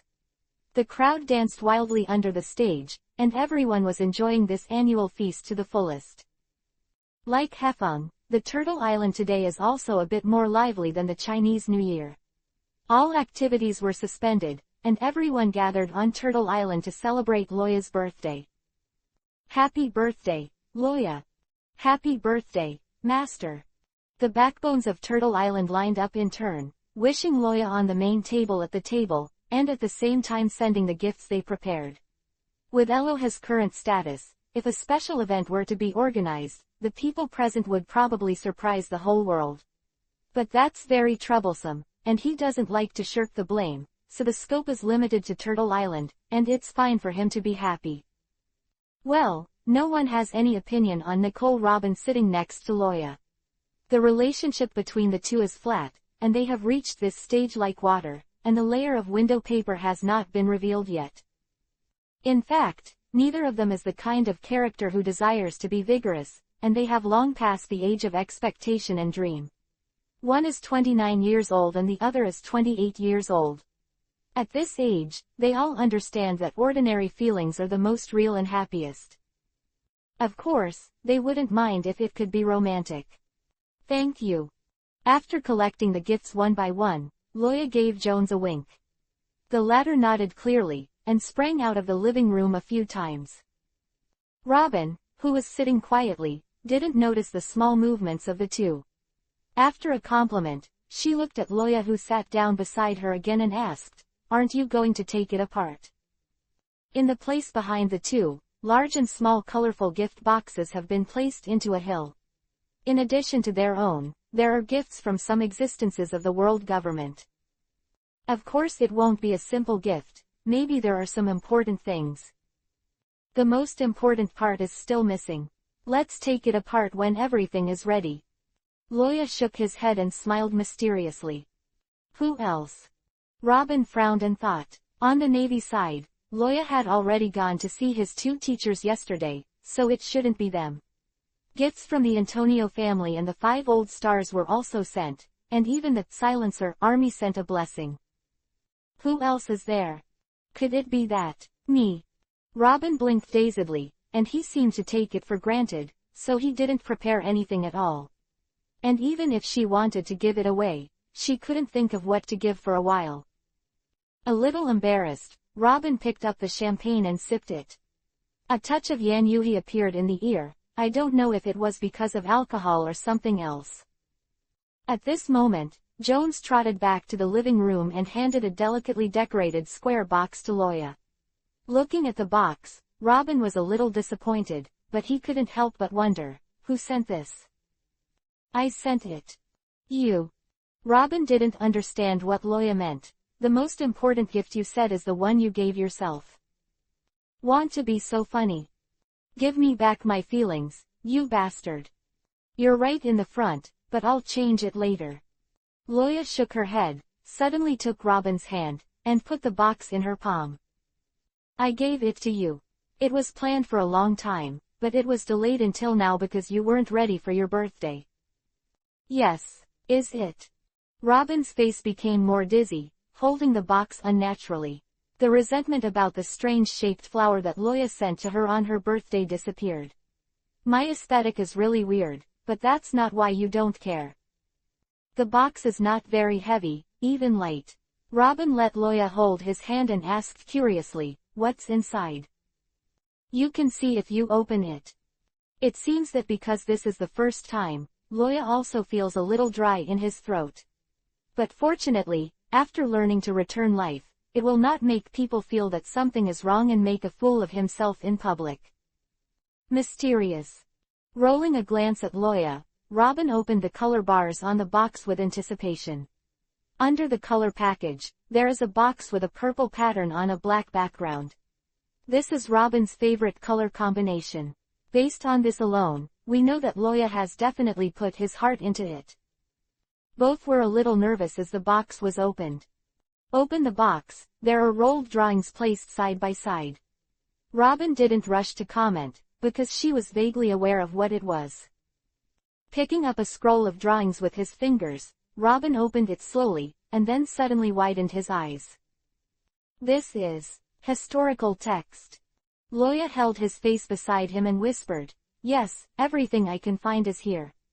The rest are either still sleeping in a certain corner of the sea, or they are well hidden. Oh yes, and there may be another piece of the country, I'm going to see it soon. Poof. Before Loya could finish speaking, Robin threw himself into his arms. With Nephrite in her arms, Loya froze for a second, then stopped Robin's waist with a backhand, put her head next to her ear, and sniffed the ethereal fragrance. I thought you were going to stop me. After Loya said that he would not collect all the historical text of road signs, Robin had a hurdle in his heart. She can understand Loya's approach, but she still feels sad. The premise for me to stop you is that this troubled world is still there. Now that the situation is on the right track, of course I will not stop it. Loya murmured with a smile, besides, you are my woman, your dream, how can I not support it? What's the harm even if it becomes an enemy of the whole world? This is the most cliché and most explicit love story Loya has ever said. Hate. Robin twisted out of Loya's arms, ready to put the drawing back, and wait for the end of the banquet to look at it slowly. But at this time, Loya raised her hand to stop her movement and pointed to the box. There's still something in it, why don't you take it out and take a look?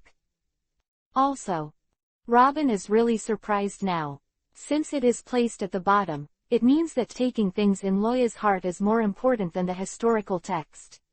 So the question is, what is more important to you than the historical text? After taking out the drawings one by one, Robin discovered that at the bottom of the box, a circle of beautiful ice flowers dotted every corner of the box. Surrounded by the group of ice flowers, a ring with golden light was lying there quietly.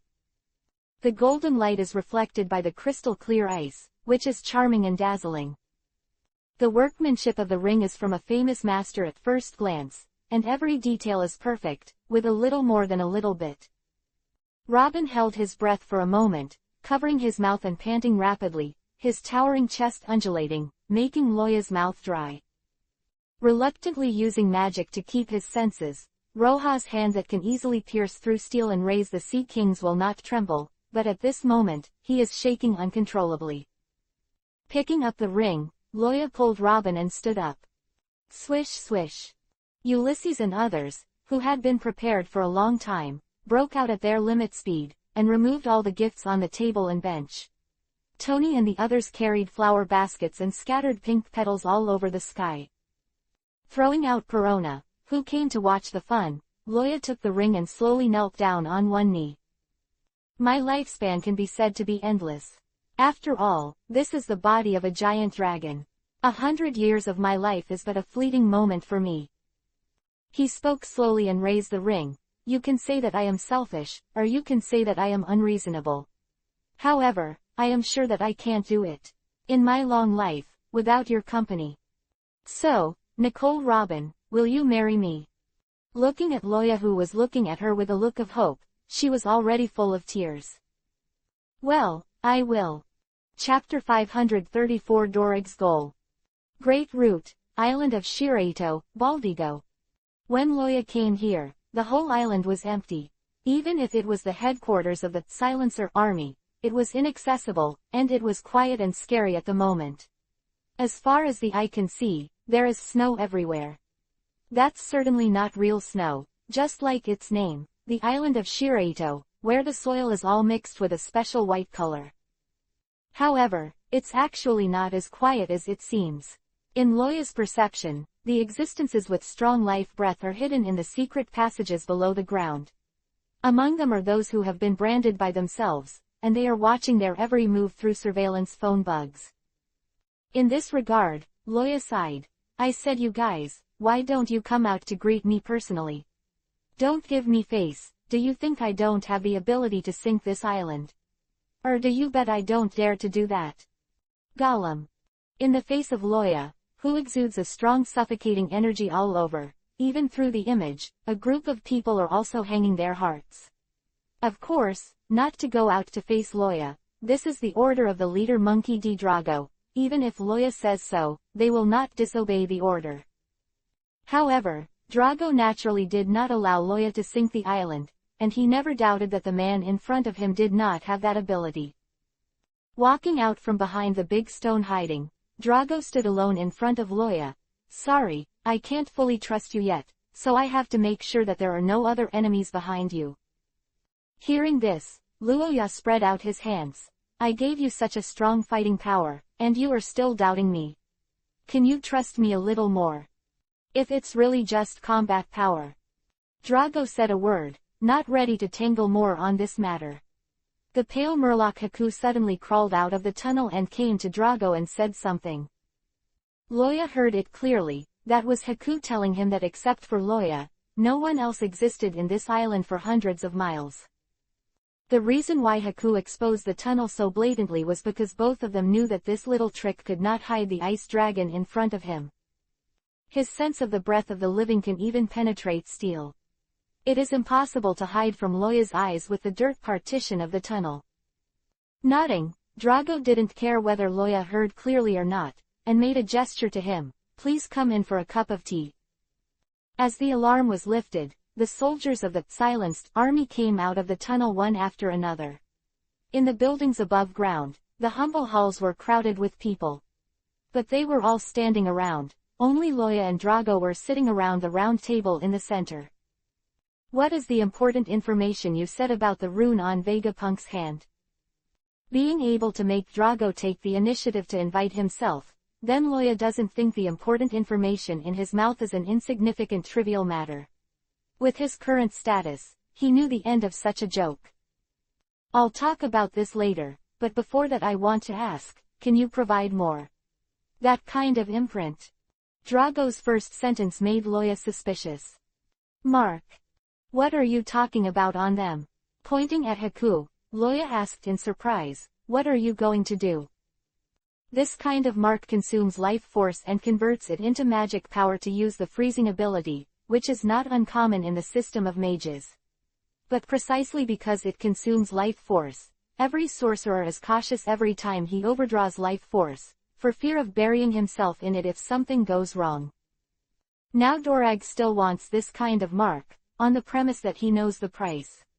So Loya can't help but ask, are you going to launch a full-scale war against the world government or what? If it is, Loya will pat his butt and leave now. That is the behemoth he has to treat with caution today, and Drago is so reckless, that Silencer army can directly declare GG. Antonio family, Drago explained slowly. After the last emergency meeting started, the attack on us has increased. Many battlefields have been defeated across the board because of their involvement. The layout over the years is slowly being eroded. So you want to fight for the battlefield and take back the initiative? If that's the case, Loya asked, it's justifiable that Dorager needs more power. Antonio, that is a very terrifying family, with an unbelievable heritage. They are now entering the game to suppress the Silencer army, and being able to wait for half a year before asking for help is already a clear proof of Drago's heroic appearance. However, Mr. Dorag, what is your purpose? Have you figured it out? Loya did not answer his question, but instead asked a question. Standing behind Drago, Sabo, who is now the second in command of the Silencer Army, who is the general staff officer, said, "It goes without saying, of course, to overthrow the world government and destroy the brutal Tianlong people. 100 years in the fog is also the target of the Silencer Army," but after Loya released the declaration, Drago basically cut off this idea. After all, they really want to say that their goal of finding 100 years of history is also to overthrow the world government. Shut up. Suddenly, Dorag interrupted Sabo with a loud shout. Sabo, who has stopped drinking, was at a loss, not knowing what he had said wrong. Looking at Loya's eyes, Drago said solemnly, "Our purpose is tranquility and peace." Boss. Sabo looked at Drago blankly and whispered softly. The meaning of this sentence Sabo understood immediately. Yeah, what they want. Don't they want peace and quiet? Rescue oppressed slaves, overthrow tyrannical and ruthless kings, all for peace and quiet. It's just that in the process, the dragons and the world government stand in their way, so they have to destroy it. Since it is clear, it would be better. Loya didn't point it out. He believed that with Drago's IQ, he would understand what he wanted to express.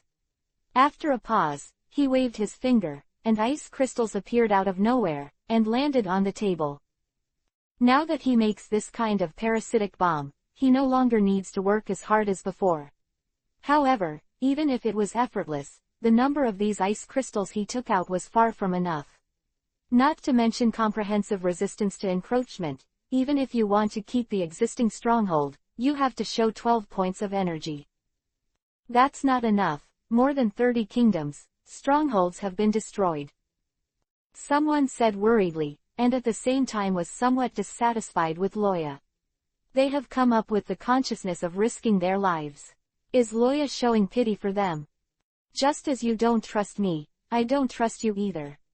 If there ever comes a day, I hope you know how to let go. Drago took a deep look at Loya and nodded. I know, this is also the position I decided at the beginning. That's good. Now tell me about Vegapunk. Chapter 535 for the Great King. Merry Christmas, gentlemen. What Loya yearns for is not pure peace, but he firmly believes that the world will enter a good cycle under his guidance. The thousands of Eternals that any life has walked through follow the law of the jungle full of blood and violence. So he will not be like a good old man, talking about world peace. However, even if the law of the jungle is followed, the current world is terribly wrong. The weak and cruel Tianlong people are protected, the strong and kind people are servile, the civilians who are powerless to struggle are oppressed, and the thugs who act for the tiger live in a dashing and unrestrained manner. This situation, in a larger scale, is very unfavorable for biological evolution itself. According to the plot of the original work, the mystery of history has been solved in recent years. When the truth is exposed, the mistakes will be corrected. And his arrival just brought this time forward. Therefore, whether it is to join forces with Scylla or alliance with Drago, Loya is not so sincere. When the times settle down, whichever side crosses the line is destined to be bloody suppressed by the other two. Dorag knew this, so he knew what to do about Loya's stingy. The rest is not something that ordinary people can participate in. Except for Sabo who was left behind, the rest of the people walked out of the gate in turn, preparing to accept Loya's gift. Among them, the main personnel are murlocs like Haku. Compared with ordinary human beings, their vitality is larger, and their fighting power is naturally stronger. After it was quiet outside and made sure there was no one else around, Drago nodded and motioned for Sabo to take out the things. He had been carrying a silver-white box in his hand, and Loya had already looked at it a few more times. Like dealing with the underworld, Sabo unlocked the box and opened it to face Loya. This is... In an instant, Luo Ya's pupils suddenly tightened, looking at the items in the box in disbelief. It was an ice crystal-like scale, the size of a palm, that looked like a handicraft. But the breath exuded from it. Even if he died, Loya would not admit it wrong, because he once found a piece of the same thing on that desert island. That breath is Longwei. These scales are dragon scales. As you can see, this is a piece of scale armor, a piece of scale that is as hard as a sea-floor stone. And it is speculated by zoologists that it is the smallest and softest part of the scale on a certain creature. Drago didn't know the dragon scales, but when he felt the aura on the scales that had the same origin as Loya, he knew what it was. It's just, this dragon scale is not left by Loya. There is a country in the South China Sea, just like Sandora, even if civilization is cut off, there are still descendants who have survived from that blank century of history. This is their national treasure. At least 76 years. When the former collapsed, it was a national treasure. Speaking of which, Drago took a deep look at Loya. As for the reason for their destruction, it was not because someone peeped at the treasure. But the treasure destroyed them with their own hands. Because they brought in the owner of the scales. Loya can only make such a guess. This world has had dragons other than himself, which has shocked him, and decided to find an opportunity to ask Edith about the situation. But for this guess, Drago shook his head. No, it's more terrifying than that. No matter how terrifying the dragon is, it is a crisis born from the outside. The reason for their destruction is the crisis that emerged from within, from their own. In a way, it is the same as what you have done in the world. Gesture. Undead. Loya suddenly held his breath and frowned at the scale. In the past, we didn't know what it was until you appeared. After a pause, Drago did not continue to explain, pointing to the document with the dragon scales and said, "How many times is that? Take a look at the handwriting left by an archaeologist 10 years ago." Quote. "After reading it, you will know what I want to tell you. Not only the giant dragon, but also the frost giant dragon that controls the power of death. The existence of this level makes Loya feel very headache. When he stretched out his hand, there was an inexplicable attraction on the dragon scales, and he wanted to pull his hand over. However, Loya easily broke free of this gravitational force and picked up the note without changing his face. Wednesday, March 1st, sunny. After several months, we finally came to the legendary South Sea Kingdom, Berg Gamma. As expected in the poems, this place has completely turned into a dead place, not to mention living people, even animals are scarce and pitiful. The ship doctor did not know why he came here and fell ill. In this unknown land, this is really not good news. Tuesday, March 7th, overcast. I can't believe my eyes, the treasure buried here hasn't been taken away by anyone. All of them are very well preserved, which is an affirmation of my archaeological journey this time. It is also the evidence that convinces outsiders. But I've got to be careful with Wyatt, he looks at these treasures like a hyena looks at bones. March 12th, Sunday, light rain. The ship doctor didn't know what was wrong, he said that his illness could not be cured. It was raining today and I saw him coughing up blood clots. Others were a little ill, including me, so archaeological work was suspended. On Saturday, March 18th, it rained heavily. Heck, what the hell is going on here? Everyone is getting sick. No medicine can cure it. Our boat was pierced by what fish? Everyone will die here. Monday, March 20th, sunny. Crazy, he stole the treasure, but there were no ships, and he took only a few. Although I don't like his greed, I still hope he survives. Heck, I must be so sick and delirious that I should be worried about that bastard. Wednesday, March 22nd, should be a rainy day. I was unconscious in the woods outside and the crew carried me back. I feel something dripping on my face. I don't know what it is. It's like raindrops, but it's warm. No, I'm so tired, I'm going to lie down for a while. March 30th, Thursday, overcast. I turned out to be dead for a week. Companion, was I bitten to death? April 1st. It turned out that Wright did not escape. Those monsters, dead monsters like me, ambushed him from the bottom of the sea. The sea swelled his body cold and swelled, and there were traces of being eaten by wild beasts. The only thing to be happy about the thing is, there are no monsters that can leave this island. I tried to swim to the deep sea, but when I came back to my senses, I was standing on the shore again. April, Don't know what day it is. That's it, this is a cursed island, the poems are still too gentle, and there are fears far beyond the imagination of the world. I'm about to lose my mind, there's a voice echoing in my head. If anyone finds this diary, please don't come here. What is recorded in the data is this diary-like thing. At the end, the messy handwriting is reflected on the paper. Through the printing, you can vaguely see the scratches on the notebook that were scratched by the edge of the pen. Like a shoe cultist, the owner of the handwriting frantically vented on it. But the content that fills the space is actually just one sentence. For the Great King. Chapter 536 Mystery of the King. The King of Heaven. Loya took a deep breath and tapped the table with his fingers rhythmically. Sabo and Drago didn't speak either, quietly waiting for him to digest the message. After an unknown amount of time, Loya pointed his finger at himself and widened his eyes. So, I am the third ancient weapon, the King of Heaven. Don't be so funny. Lao Su is a traveler, okay. Besides, isn't your name the King of Heaven? You heavenly king does not control the weather, but instead runs to control the undead. What kind of heavenly king? Look at Pluto.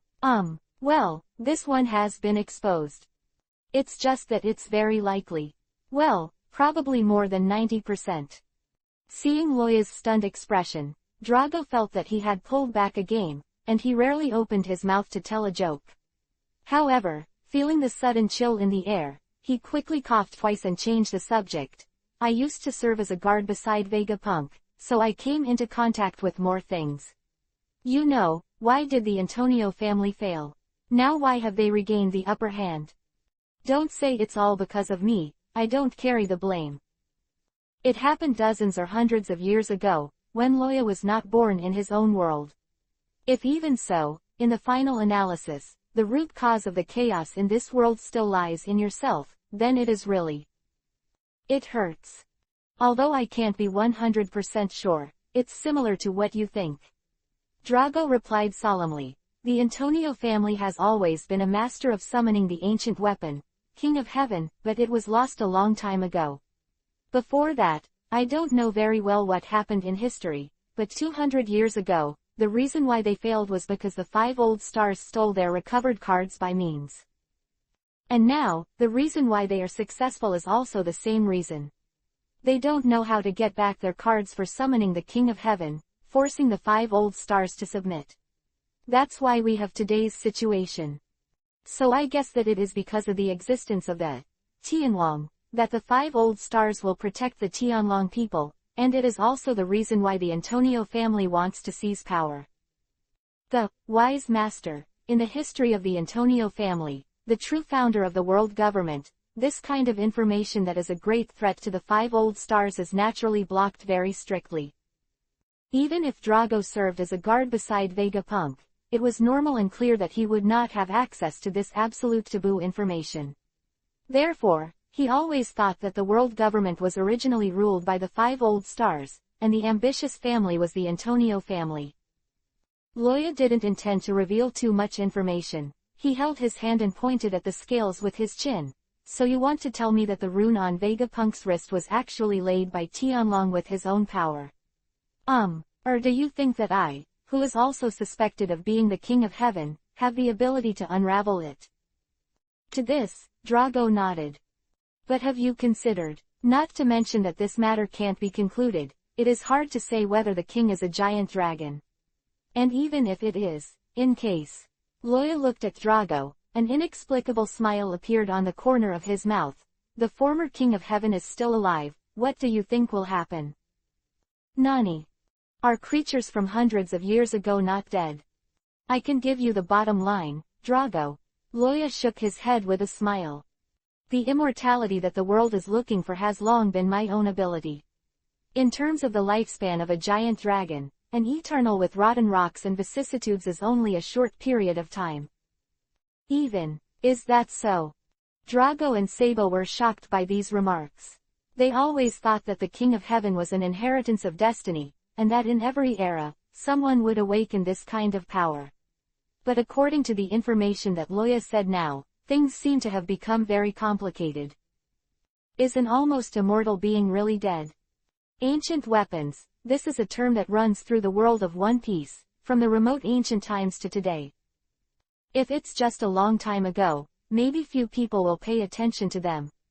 But it is clear that this term not only represents the vicissitudes of the years, but also represents the terrible power to destroy the world. Therefore, looking for ancient weapons and master ancient weapons is not only something that all careerists have been doing, but even the world government and the navy are also coveting them. Only the Sea King, Poseidon, and the Hades, Pluto, are exposed in the original work. The latter is the crystallization of ancient wisdom, representing the technological level of the ancient master in that unknown era. Loya was very curious when he was still reading the comics. If the ancient people in the One Piece world could even manufacture a super battleship like the Pluto, why is the scientific level of this world still so backward? At that time, he had guessed that the blank 100 years might cut off not only history, but also the civilization inheritance of the entire world. 800 years ago, the end of the world came to this planet, destroying the indigenous civilization here, causing the fault of civilization. Moreover, it is very likely that the end of the 100 years was the work of the people who established the world government in the first place. That's why they have to hide the truth, and that's why the historical text is so untouchable. But then, with the story of the moon and the Fishman Island, that speculation became less logical. Cosmic pirates, lunar ruins, historical texts, all kinds of signs show that there are no faults in the civilization of this world, but there are some things hidden by the blank 100 years. The former Sea King, Poseidon, is a mermaid princess who has the ability to communicate with sea kings that will only appear for hundreds of years. It can be attributed to a kind of racial talent, or a kind of fate. The link between the leader and the fate of Poseidon adds a mystery to the existence of Poseidon as an ancient weapon. The historical text that was dusted in the forest of the Sea of Fishman Island, Joyboy's confession letter, has been given to Robin by Loya, and he has also read the translation. But unfortunately, there is not much information about the content recorded above. But in addition to the extensive repentance and apology, Joyboy also repeatedly mentioned the word doomsday. Of course, the doomsday here does not refer to the end of the world, but to Joey Boy and the one at that time. The actions of the mermaid princess will bring doom to Fishman Island. Those who know what happened will of course understand what he is talking about, and they can understand his intentions when they see the confession. But on the unsuspecting descendants, this penitential book full of confessions is definitely not a pleasant story picture book. The ancient weapons that can destroy the world, fortunately, Loya knows the whereabouts of these two pieces. If he wanted to, it wouldn't be hard to keep it in his hands.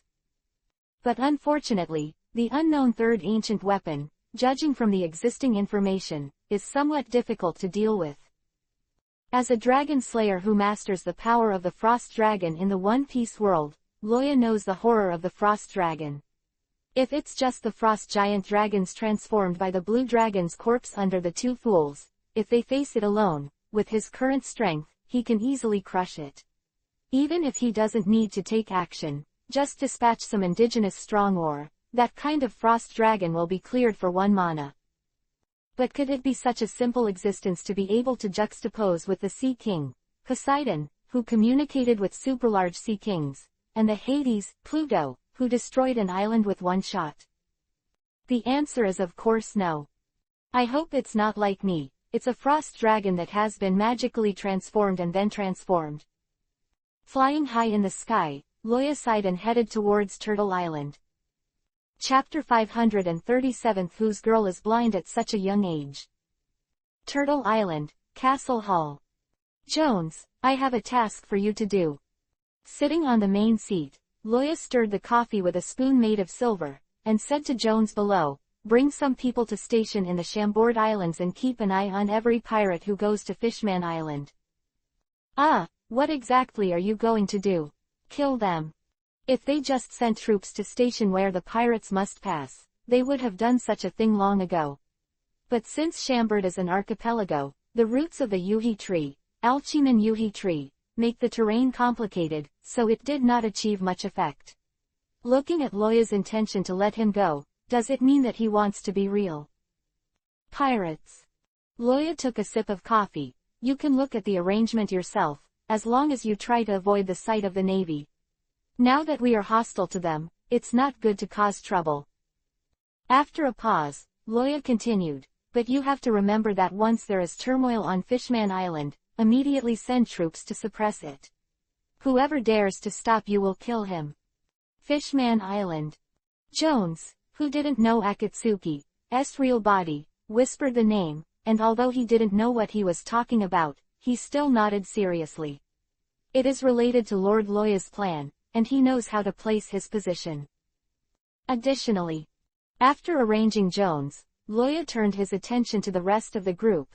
Drake, Tony, Aludo, Mind. Well, Perona is also together, so it's almost the same. The person whose name was named stepped forward, ready to listen to Loya's orders. Except for Perona, she was floating in the air. You all used to be in the Navy, you should know how to disguise your identity. For this question, several people nodded confidently. Although Zepha is not responsible for teaching them espionage courses, but as a qualified officer, Zepha is very aware of the importance of espionage, and has designated this subject as the focus of the cultural assessment of the elite camp. Therefore, these people who were trained by him have their own experience. In particular, Drake and Mingd among them are experts in disguise. You go to the Seven Waters to settle down, and keep an eye on the mayor of the Seven Waters, Bingchen, and Frankie, the leader of the French family, and report any abnormalities immediately. Similarly, if anyone wants to do something to them, don't worry about it. Just kill it, understand? Yes, Lord Loya. After the arrangement, Loya waved and let them go away. Among the rest of the people, Ulysses had to monitor Geisa for in vivo experiments, so he did not receive the task. After asking Loya if he needed to change the cup, he followed the crowd out. Kurrock Doll is in charge of training recruits, as well. Robin naturally stayed. The wedding date of the two has not yet been determined, but she is already remodeling Turtle Island. Her purpose of staying is to let Loya accompany her to choose a wedding dress later. But besides her, no one else left. Sitting on the left, Simon took a sip from the teacup and waited for everyone to leave before he frowned and asked, "The City of Seven Waters. Fishman Island. Is your goal an ancient weapon?" As a member of the Golden Fox family, Simon is extremely intelligent and has a wide range of knowledge, so he knows better than anyone else the meaning behind the order just now. Yeah, ancient weapons. For Simon, Loya has nothing to hide. Smart people are easier to communicate and understand their purpose better. After a pause, Loya said, "I can't let anyone get ancient weapons, because there will be troubles. I finally got the situation today. I can't accept the things that have been burned for several years." Nodding, Simon didn't bother much about this matter. Now that Loya has admitted it, he understands the interests in it, and the rest depends on how he adjusts it. That's what the staff should do, and it's the only place Simon has the confidence to help. He glanced at Robin and took out a small thin card from his arms. "This is a family that has been making wedding dresses for generations. Our family and most of the families in the Navy use his wedding dress to get married. But I heard that he retired a few years ago, because the descendants became pirates, and no one inherited the craft. So." Loya took the card and glanced at the words on it, "Sakura Bridal Shop." Robin's eyes lit up, grabbed the card from Loya's hand, and nodded to the wedding dress pattern on the back of the card. "Take this," he should agree to make another after retirement. In addition, suddenly, Simon cracked his mouth and smiled, "I can also give you a 10% discount." 10% off. As the face of the Weston family, only 10% off. Loya turned to Byakugan, expressing that he didn't want to complain. Who knew that Robin beside him was very happy? A 10% discount. Since so many naval families choose their home, it must not be bad. As long as you're happy. Sakura Bridal Shop. Loya thought that a bridal shop that was so highly regarded by the major families of the Navy was not located in important locations such as the family town of the Navy headquarters, the Holy Land Mary Joa. At least it should be in the Chambord archipelago. But I didn't expect that this behind-the-scenes bridal shop would be on an unassuming little island in the East China Sea. For Robin's consideration, Loya did not dare to let go of the speed. The two set off after lunch, hurried, and finally arrived at the island when it was dark. Before landing, Robin pointed to the island and said, "It's really famous. Look, there are several warships docked there." At the port of the island, several warships were docked there. Compared with the fishing boats of the surrounding fishermen, it was simply the gap between children and adults. The standard naval muscle warship, the Demon Slaughtering Order, is the model that was dispatched. Loya recognized it at a glance. He nodded, covered Luo Bing's hair, and then closed his wings. Swish! The feeling of free fall is very exciting. Even though he knew he would be fine, Robin couldn't help screaming. The gust of wind whistled in his ears, and Robin raised his head viciously, seeing the mean smile on Loya's mouth. Silently twitching her face, she stretched out her fingers and pinched the soft flesh on Loya's waist. It hurts. Loya's body is not an ordinary person's body, and even the most vulnerable parts can resist swords and guns. So Robin's pinching not only didn't make Loya feel the slightest pain, but almost hurt his fingers. "Hey!" In response, Loya smiled with a successful trick, then spread his wings and suddenly slowed down in the air. Crash! The violent air pressure spreads around, and the quiet port is in chaos. The huge naval warship was also swayed left and right by the waves brought by the strong wind. The Navy above panicked and hugged the guardrail to avoid being thrown off. Pat! Standing on the flagstone road beside the port, Loya let go of Robin's hand and grabbed a Navy soldier who recognized him at random. "Who is your lead ship?" This is the nickname given to a self-asserting officer by the Navy who is out on a mission when faced with emergencies and cannot receive an order. If you don't stay in the Navy for a while, you won't know such small details. Yes, it's Lieutenant General Flying Squirrel. When the Navy saw Loya, he was so frightened that he almost wet his pants. He is not a soldier under Loya's former Lieutenant General, and what he has come into contact with is only the brutal side of Loya. But, Flying Squirrel. Loya's eyes widened suddenly. Someone wants that rigid sausage old man. Just kidding. Whose girl is blind at a young age? The young soldier blinked, not knowing what Loya meant. Chapter 538 appear.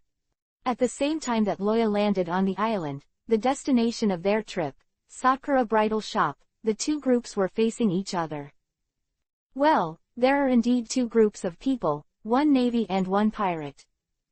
But looking at their positions, the situation is somewhat unclear. Led by the purple-haired sausage-headed Flying Squirrel, a group of Navy protected an 8 or 9-year-old girl behind them, and scolded a few Murloc pirates on the opposite side to hand over their hostages. The little girl hugged her rabbit doll, and shouted, "Grandpa," and "Grandpa," with golden beans flowing. Opposite them, the Murloc pirates faced the famous Vice Admiral Flying Squirrel on the sea, all of them trembling with fear. Of course they did not dare to let go. On the other side, a young man wearing a straw hat with sunshine on his face was pushed by a long nose with a knife on his neck.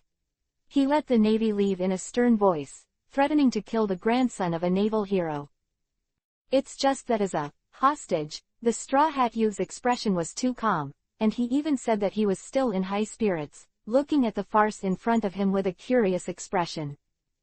Yes, it's a farce. Because he who was taken as a hostage was actually the captain of the group behind him. And the Flying Squirrel, the Lieutenant General of the Navy headquarters, had no impression of this unremarkable guy who just went to sea. He just heard that Usopp said that he was Karp's grandson, so he did not dare to shoot at them. The East China Sea, which was the weakest sea in the world, was completely wiped out because of the world's great conscription a few years ago. Not only the pirate Admiral Crick, but even the Axe Monka and other naval majors have been cleaned up. This caused Luffy to go out to sea until now, except to meet the destined partner. The other enemies he should have not touched a single one. Therefore, the young man who appeared in front of the flying squirrel, although he called himself a pirate, until now, his bounty is 0. This gives the flying squirrel a headache. Even the captain doesn't have a bounty, so of course he can't be considered a pirate. At most he can only be considered a naughty child. Even if he is not Mr. Carp's grandson, even if he is just a commoner, the justice in his heart cannot leave him alone. Don't be too arrogant. This island has been surrounded by the Navy, you can't run away. Now let go of the hostages and have a chance to atone. The flying squirrel shouted loudly, but neither of the two pirates in front of him did anything. In this regard, he took a deep breath with an ugly face and decided to use his scheming. Looking at the group of murlocs, the flying squirrel asked solemnly, "Dragon, is this what you learned from Tiger?" "Nani? This is a serrated shark man, with a long nose similar to Usopp's, but with a serrated shape." Hearing the flying squirrel, the dragon bit the iron Kiba and shouted fiercely, "You are not allowed to mention this name." "Why not mention it? Responsiveness is a good thing." The cunning, no mistake, flying squirrel showed disdain and joked, "To be honest, even if he is a pirate, his behavior of saving slaves has won my approval. I admire him. But look at you, once a sun pirate, a member of the regiment, what are you doing now? Take hostages, burn, kill, kidnap and torture. If Mr. Tiger was still alive, do you think he would allow you to do this? You are now disgracing him. Let him die and be infamous. Because he taught a complete butcher and executioner. Murloc dragon. Bastard, I'm going to kill you." The evil dragon, who was stimulated to the point that his eyes were open to Yuhi, no longer hesitated, pulled out his big saw blade, Zanfang, and cut the flying squirrel in the middle. Waiting is now. Flying squirrel's eyes lit up, and he grabbed the big saw blade of the dragon with one hand, and at the same time, the hand holding the weapon threw it forward, aiming at the remaining Murloc pirates. PFF'd. Ding! A black-blue squid man was stabbed through the head with a knife. Even if he was a squid man with strong vitality, he couldn't die any longer. On the other side, the dragon's big saw was cut into the flying squirrel's hand, and he thought that even if he couldn't cut him by the waist, he could abolish one of his hands. But a jaw-dropping scene appeared. A smear of jet black wrapped around the flying squirrel's hand, the two met face to face, and bright sparks shot out of the air. The one that was spinning and dancing in the air was a large saw blade.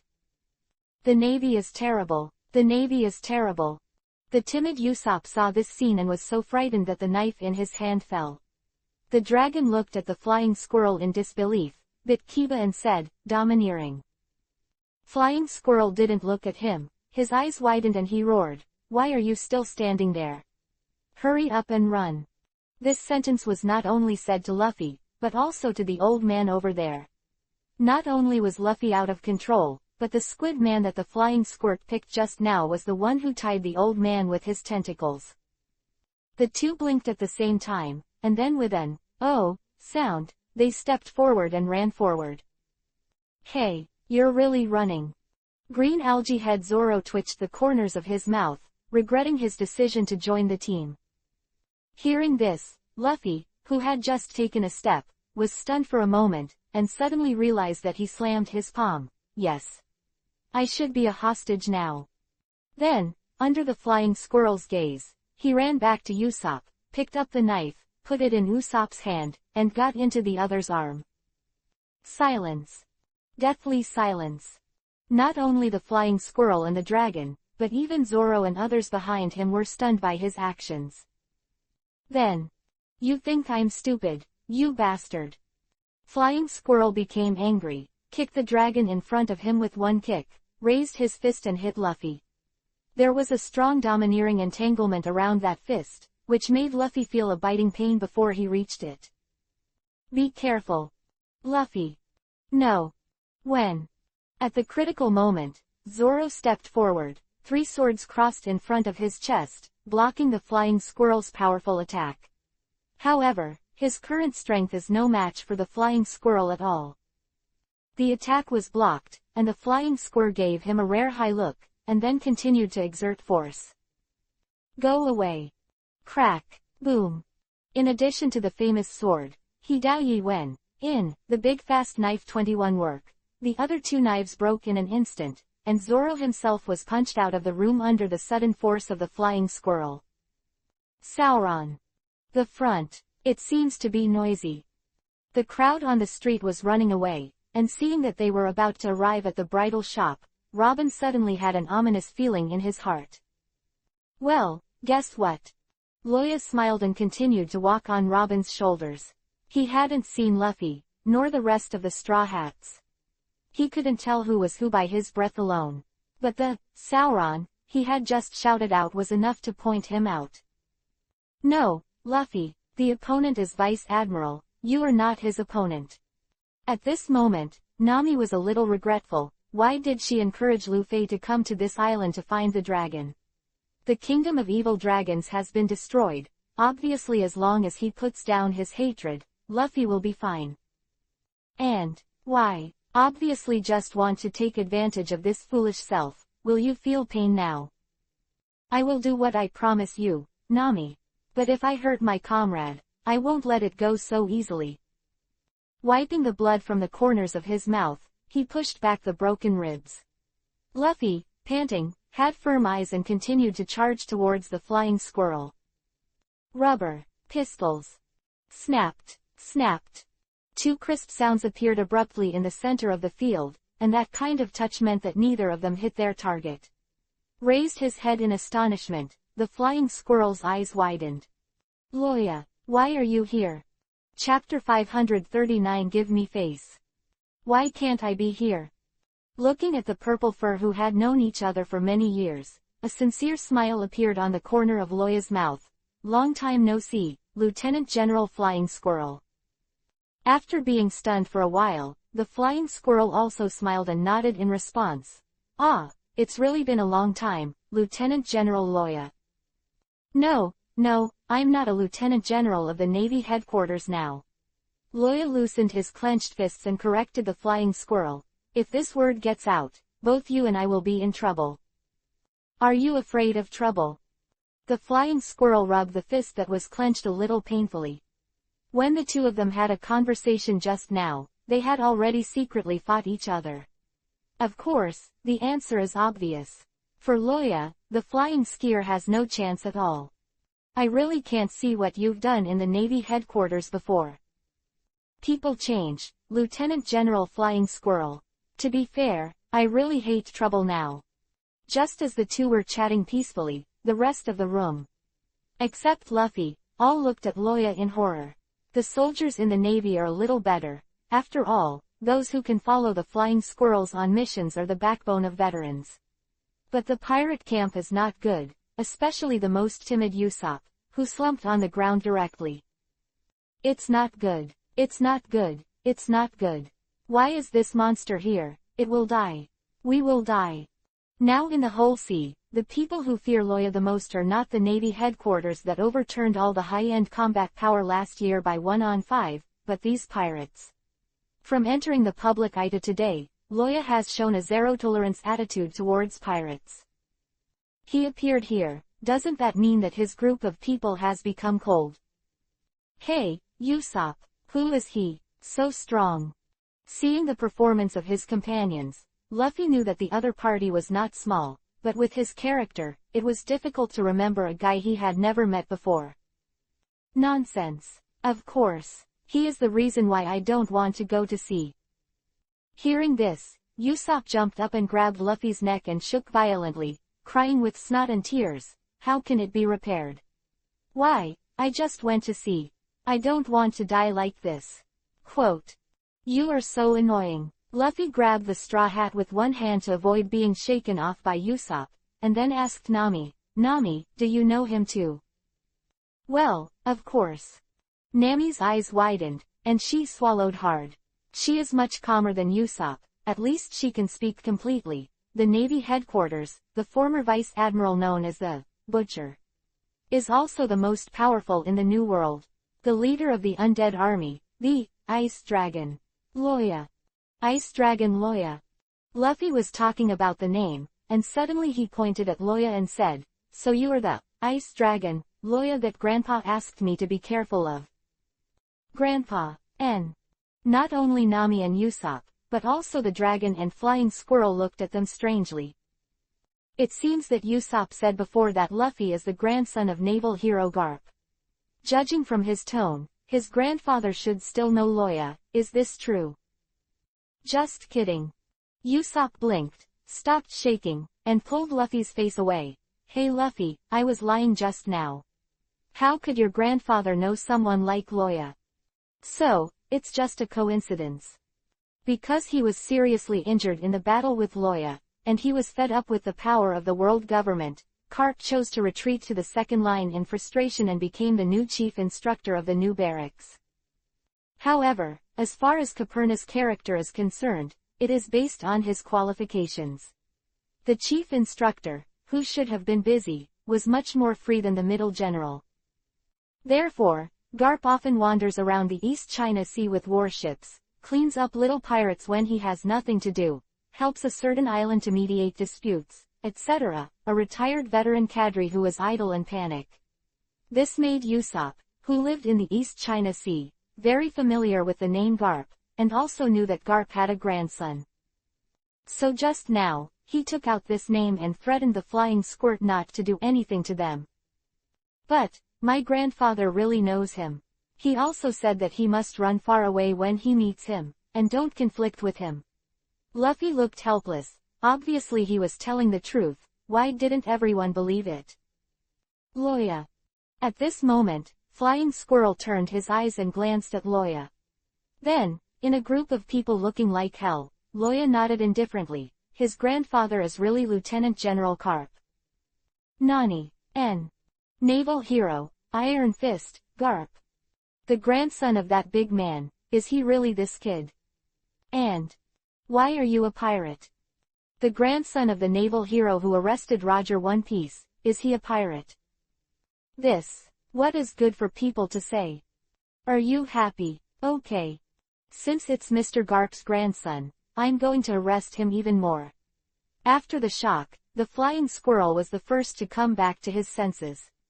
He bit Kiba, gnashing his teeth, and looked at Luffy, straight at Luffy for a while. Another pirate. There must be something wrong with Mr. Garp's way of educating his children. It's a shame for the Navy. Hey, the word, again, you said just now is a little scary when you think about it. However, if the flying squirrel can say something like, "the shame of the Navy," it can be seen that he is really angry now. If no one stops him, Luffy's arrest is a certainty.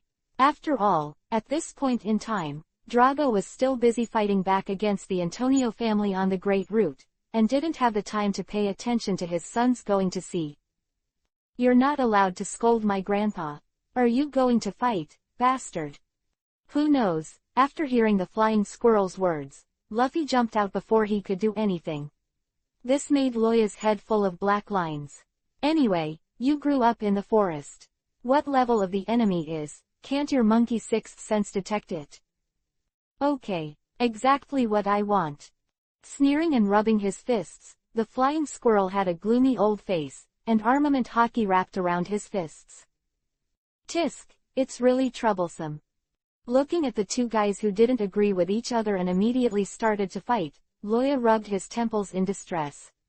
Robin walked in slowly from the door at this time, and pushed his hand away to rub it for him. "What's wrong?" "That kid." Loya pointed at Luffy, who was being beaten unilaterally with his chin, and said, "I want him to go to sea, but I don't want him to go to sea. Help him, that's what I do with me." "It's not right. Don't help him, I still owe Shanks a favor. So I'm a little confused. What should I do now?" "Then pay back the favor." Robin shook Loya's head amusingly. "Isn't it appropriate that the 4 emperors' favors can be used for these little things?" "Ah, you are really realistic, Robin." Loya raised his head and turned to Byakugan. "But that's right, he asked me to protect the road instead of Shanks asking me for help in the future. The matter of Flying Boy is really nothing. It's not too soon. I don't think he can hold on anymore." Robin pushed Loya's head and stretched his white fingers forward. Loya looked in the direction his finger was pointing. Luffy was being punched in the stomach by the flying squirrel, and his rubber rocket launcher was directly defeated by the flying squirrel from the front, and bounced off the walls on both sides, leaving 2 straight through. Big pit outside. This week is really powerless to complain. Where did you get the courage to fight the flying squirrel? With a helpless sigh, Roha's figure flashed, and the rest of the people only felt that the atmosphere suddenly changed, and only a few seconds later found that Roha had appeared in the center of the venue. It's the same posture just now, but now he's only holding the flying squirrel's fist. The flying squirrel looked ugly and glared at Loya. What do you want to do? Sorry, Lieutenant General Flying Squirrel, I owe Shanks a favor. Loya shrugged, with a smile on the corner of his mouth. So can you give me a face and let this kid go? Chapter 540 Straw Hats with No Bounty. Give me face. Shanks, unique line.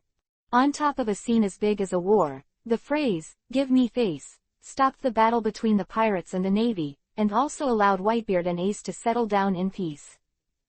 This is the most domineering line in the original book, second only to Whitebeard's, Be My Son.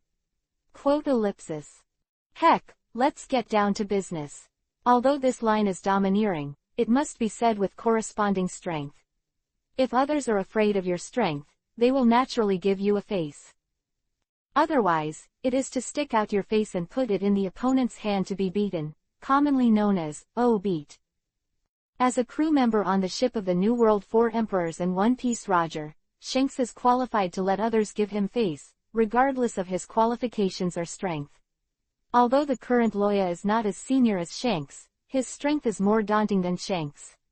So when he said this, the flying skier had to think about the consequences of fighting him. Shanks. Flying Squirrel whispered the name, and slowly closed his fists and stood up. Seeing this, Roha also retracted his hand, and then pulled Luffy up from the ground. Picking up the straw hat on the ground, Loya patted off the dust on it, put it on again, and asked, do you see clearly? What he asked was not whether Luffy could see their movements, but whether Luffy could see his weakness. Ah, see clearly. Luffy's voice was a little hoarse, and he didn't know if it was because of his injuries or something else. He held the straw hat on his head and covered his eyes with the brim. Preliminary estimates, I am 100 times stronger than him. Seeing this, Loya pointed to himself with a smile. Cut. The flying squirrel pursed his lips impatiently, but did not refute. Not to mention other abilities, just in close combat, Roha can indeed hit 100 of himself. That kind of dragon-like strange power and resilience brings melee combat power that is so terrifying that the world is terrified. Not to mention that on top of this, Loya is still a pervert who can skillfully use the 6 forms, and the master returns the 6 forms' profound meaning with his life. But Luffy is Luffy, and this Yuhi Gugwo's blow didn't affect him much, at least not on the surface. He raised his head and looked at Loya excitedly. Hey. You said Shanks just now, do you know him? If I didn't know him, you would have been escorted to the advanced city by now. Roha was a little funny, but just after he finished speaking, the flying squirrel suddenly said, cough. Like this kind of pirate with no bounty, and he is also Mr. Garp's grandson. After I catch him, I will put him in the Navy headquarters. Ideological education will not be sent to the advanced city. Quote. Are you a person who will die if you don't demolish it? The corners of Loya's mouth twitched, turning over Byakugan. However. What did you just say? No bounty. PFF'd ha ha ha, I'm dying of laughter. You don't even have a bounty. Let me laugh first. Loya couldn't stand upright with a smile. He never thought that Luffy would be so miserable in his life. This is almost the Great Route, and there is no bounty. Doesn't that mean that your crew is gone? Playing the house. Peep ha ha ha ha. Zoro, who was being helped by Nami from the ruins in the corner, heard this, his face turned black and oily, and Kiba roared, hey, I'll cut you. Well, the standard swordsman threat.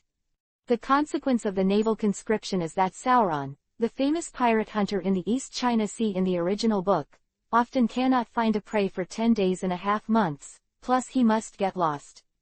Passive talent, floating. It is normal to not eat a single bite of food for 10 days and a half months at sea. He didn't starve to death because he was gifted, so why not talk about fame? Because of his lack of fame, after Zorro joined the Straw Hat Pirates, he didn't attract anyone's attention at all. After all, he also caught a few pirates with bounties of millions. He thought that the news of his becoming a pirate would soon reach the ears of the Navy, and then set a bounty for himself so that he could show off. But in the end, let's not mention it. This is the most difficult thing in the heart of the sullen Sauron. Ha ha ha, no bounty, no bounty. Then create a little bounty. Suddenly, Loya stopped laughing. The flying squirrel was startled and asked quickly, "What are you going to do? Don't mess around." And Shin Shin, am I so ignorant of proportions? Loya buckled his booger, ignoring the flying squirrel's constipated whisper. He glanced around the room, his eyes lit up. That's the dragon with a bounty of 20 million Baileys, right? There are other pirates with a bounty of several million. You mean? I'll leave it to you, Luffy.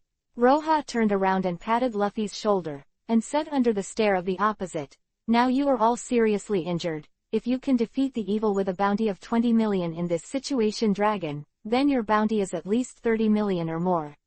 Well, I can only help you here. Come on. Come on, you bastard. Luffy, don't promise him, that's a Murloc." Usopp was so frightened that his face was pale. The Murloc's body strength was at least 10 times that of a human. Otherwise, they who live in the deep sea simply cannot withstand such high pressure. Did you forget how badly they were beaten just before the flying squirrel appeared? It's decided, let's do it. Completely ignoring Usopp's wailing, Luffy smiled expectantly. It was originally to avenge Nami, and I won't let him go if you don't tell me. Well, then come on. Yummy butterfly. Seeing Loya passing by, Flying Squirrel asked calmly, "After all, he is Mr. Garp's grandson, what if he dies?" Don't underestimate the Munch family, Lieutenant General Flying Squirrel. Which one of them is easy to deal with? Shrugging, Loya passed the Flying Squirrel and a dry navy and came to the old man and the little girl. "Hello, may I ask that you are Mr. Guy Wen, right?" Who Loya is has been revealed by Nami. As the wedding dress master of the Navy's Queen, he knows very well what level of existence the man in front of him is. He quietly pulled his granddaughter behind him, and the white-bearded old man in a drab coat replied, "Yes, I am. Is there anything wrong?" "That's really nice." Loya smiled, and Robin came to him at the right time and took his arm. The two looked at each other affectionately, and mercilessly sent a wave of dog food. "As you can see, my girlfriend and I are engaged, but we still lack a suitable dress." Loya took out the card from his arms and handed it to Guy Wen, "Although I'll be bothering you when you retire. You are very impolite, but I sincerely hope that you will make an exception to make a suitable wedding dress for her. Please." When talking about the word, sincerely, Loya's smiling face revealed undisguised killing intent. If Guy Wen dared to say no, he would not mind turning it into an undead and enslaving it. Gollum. Facing the death threat that could be said to be a crime, Guy Wen looked at the flying squirrel for help, and then he found desperately that the flying squirrel looked up at the sky and counted the Big Dipper in the sky. Okay. Guy Wen smiled wryly and nodded in agreement, indicating that he knew what to do. In this regard, Loya smiled with satisfaction, but in exchange for Robin's helpless Byakugan.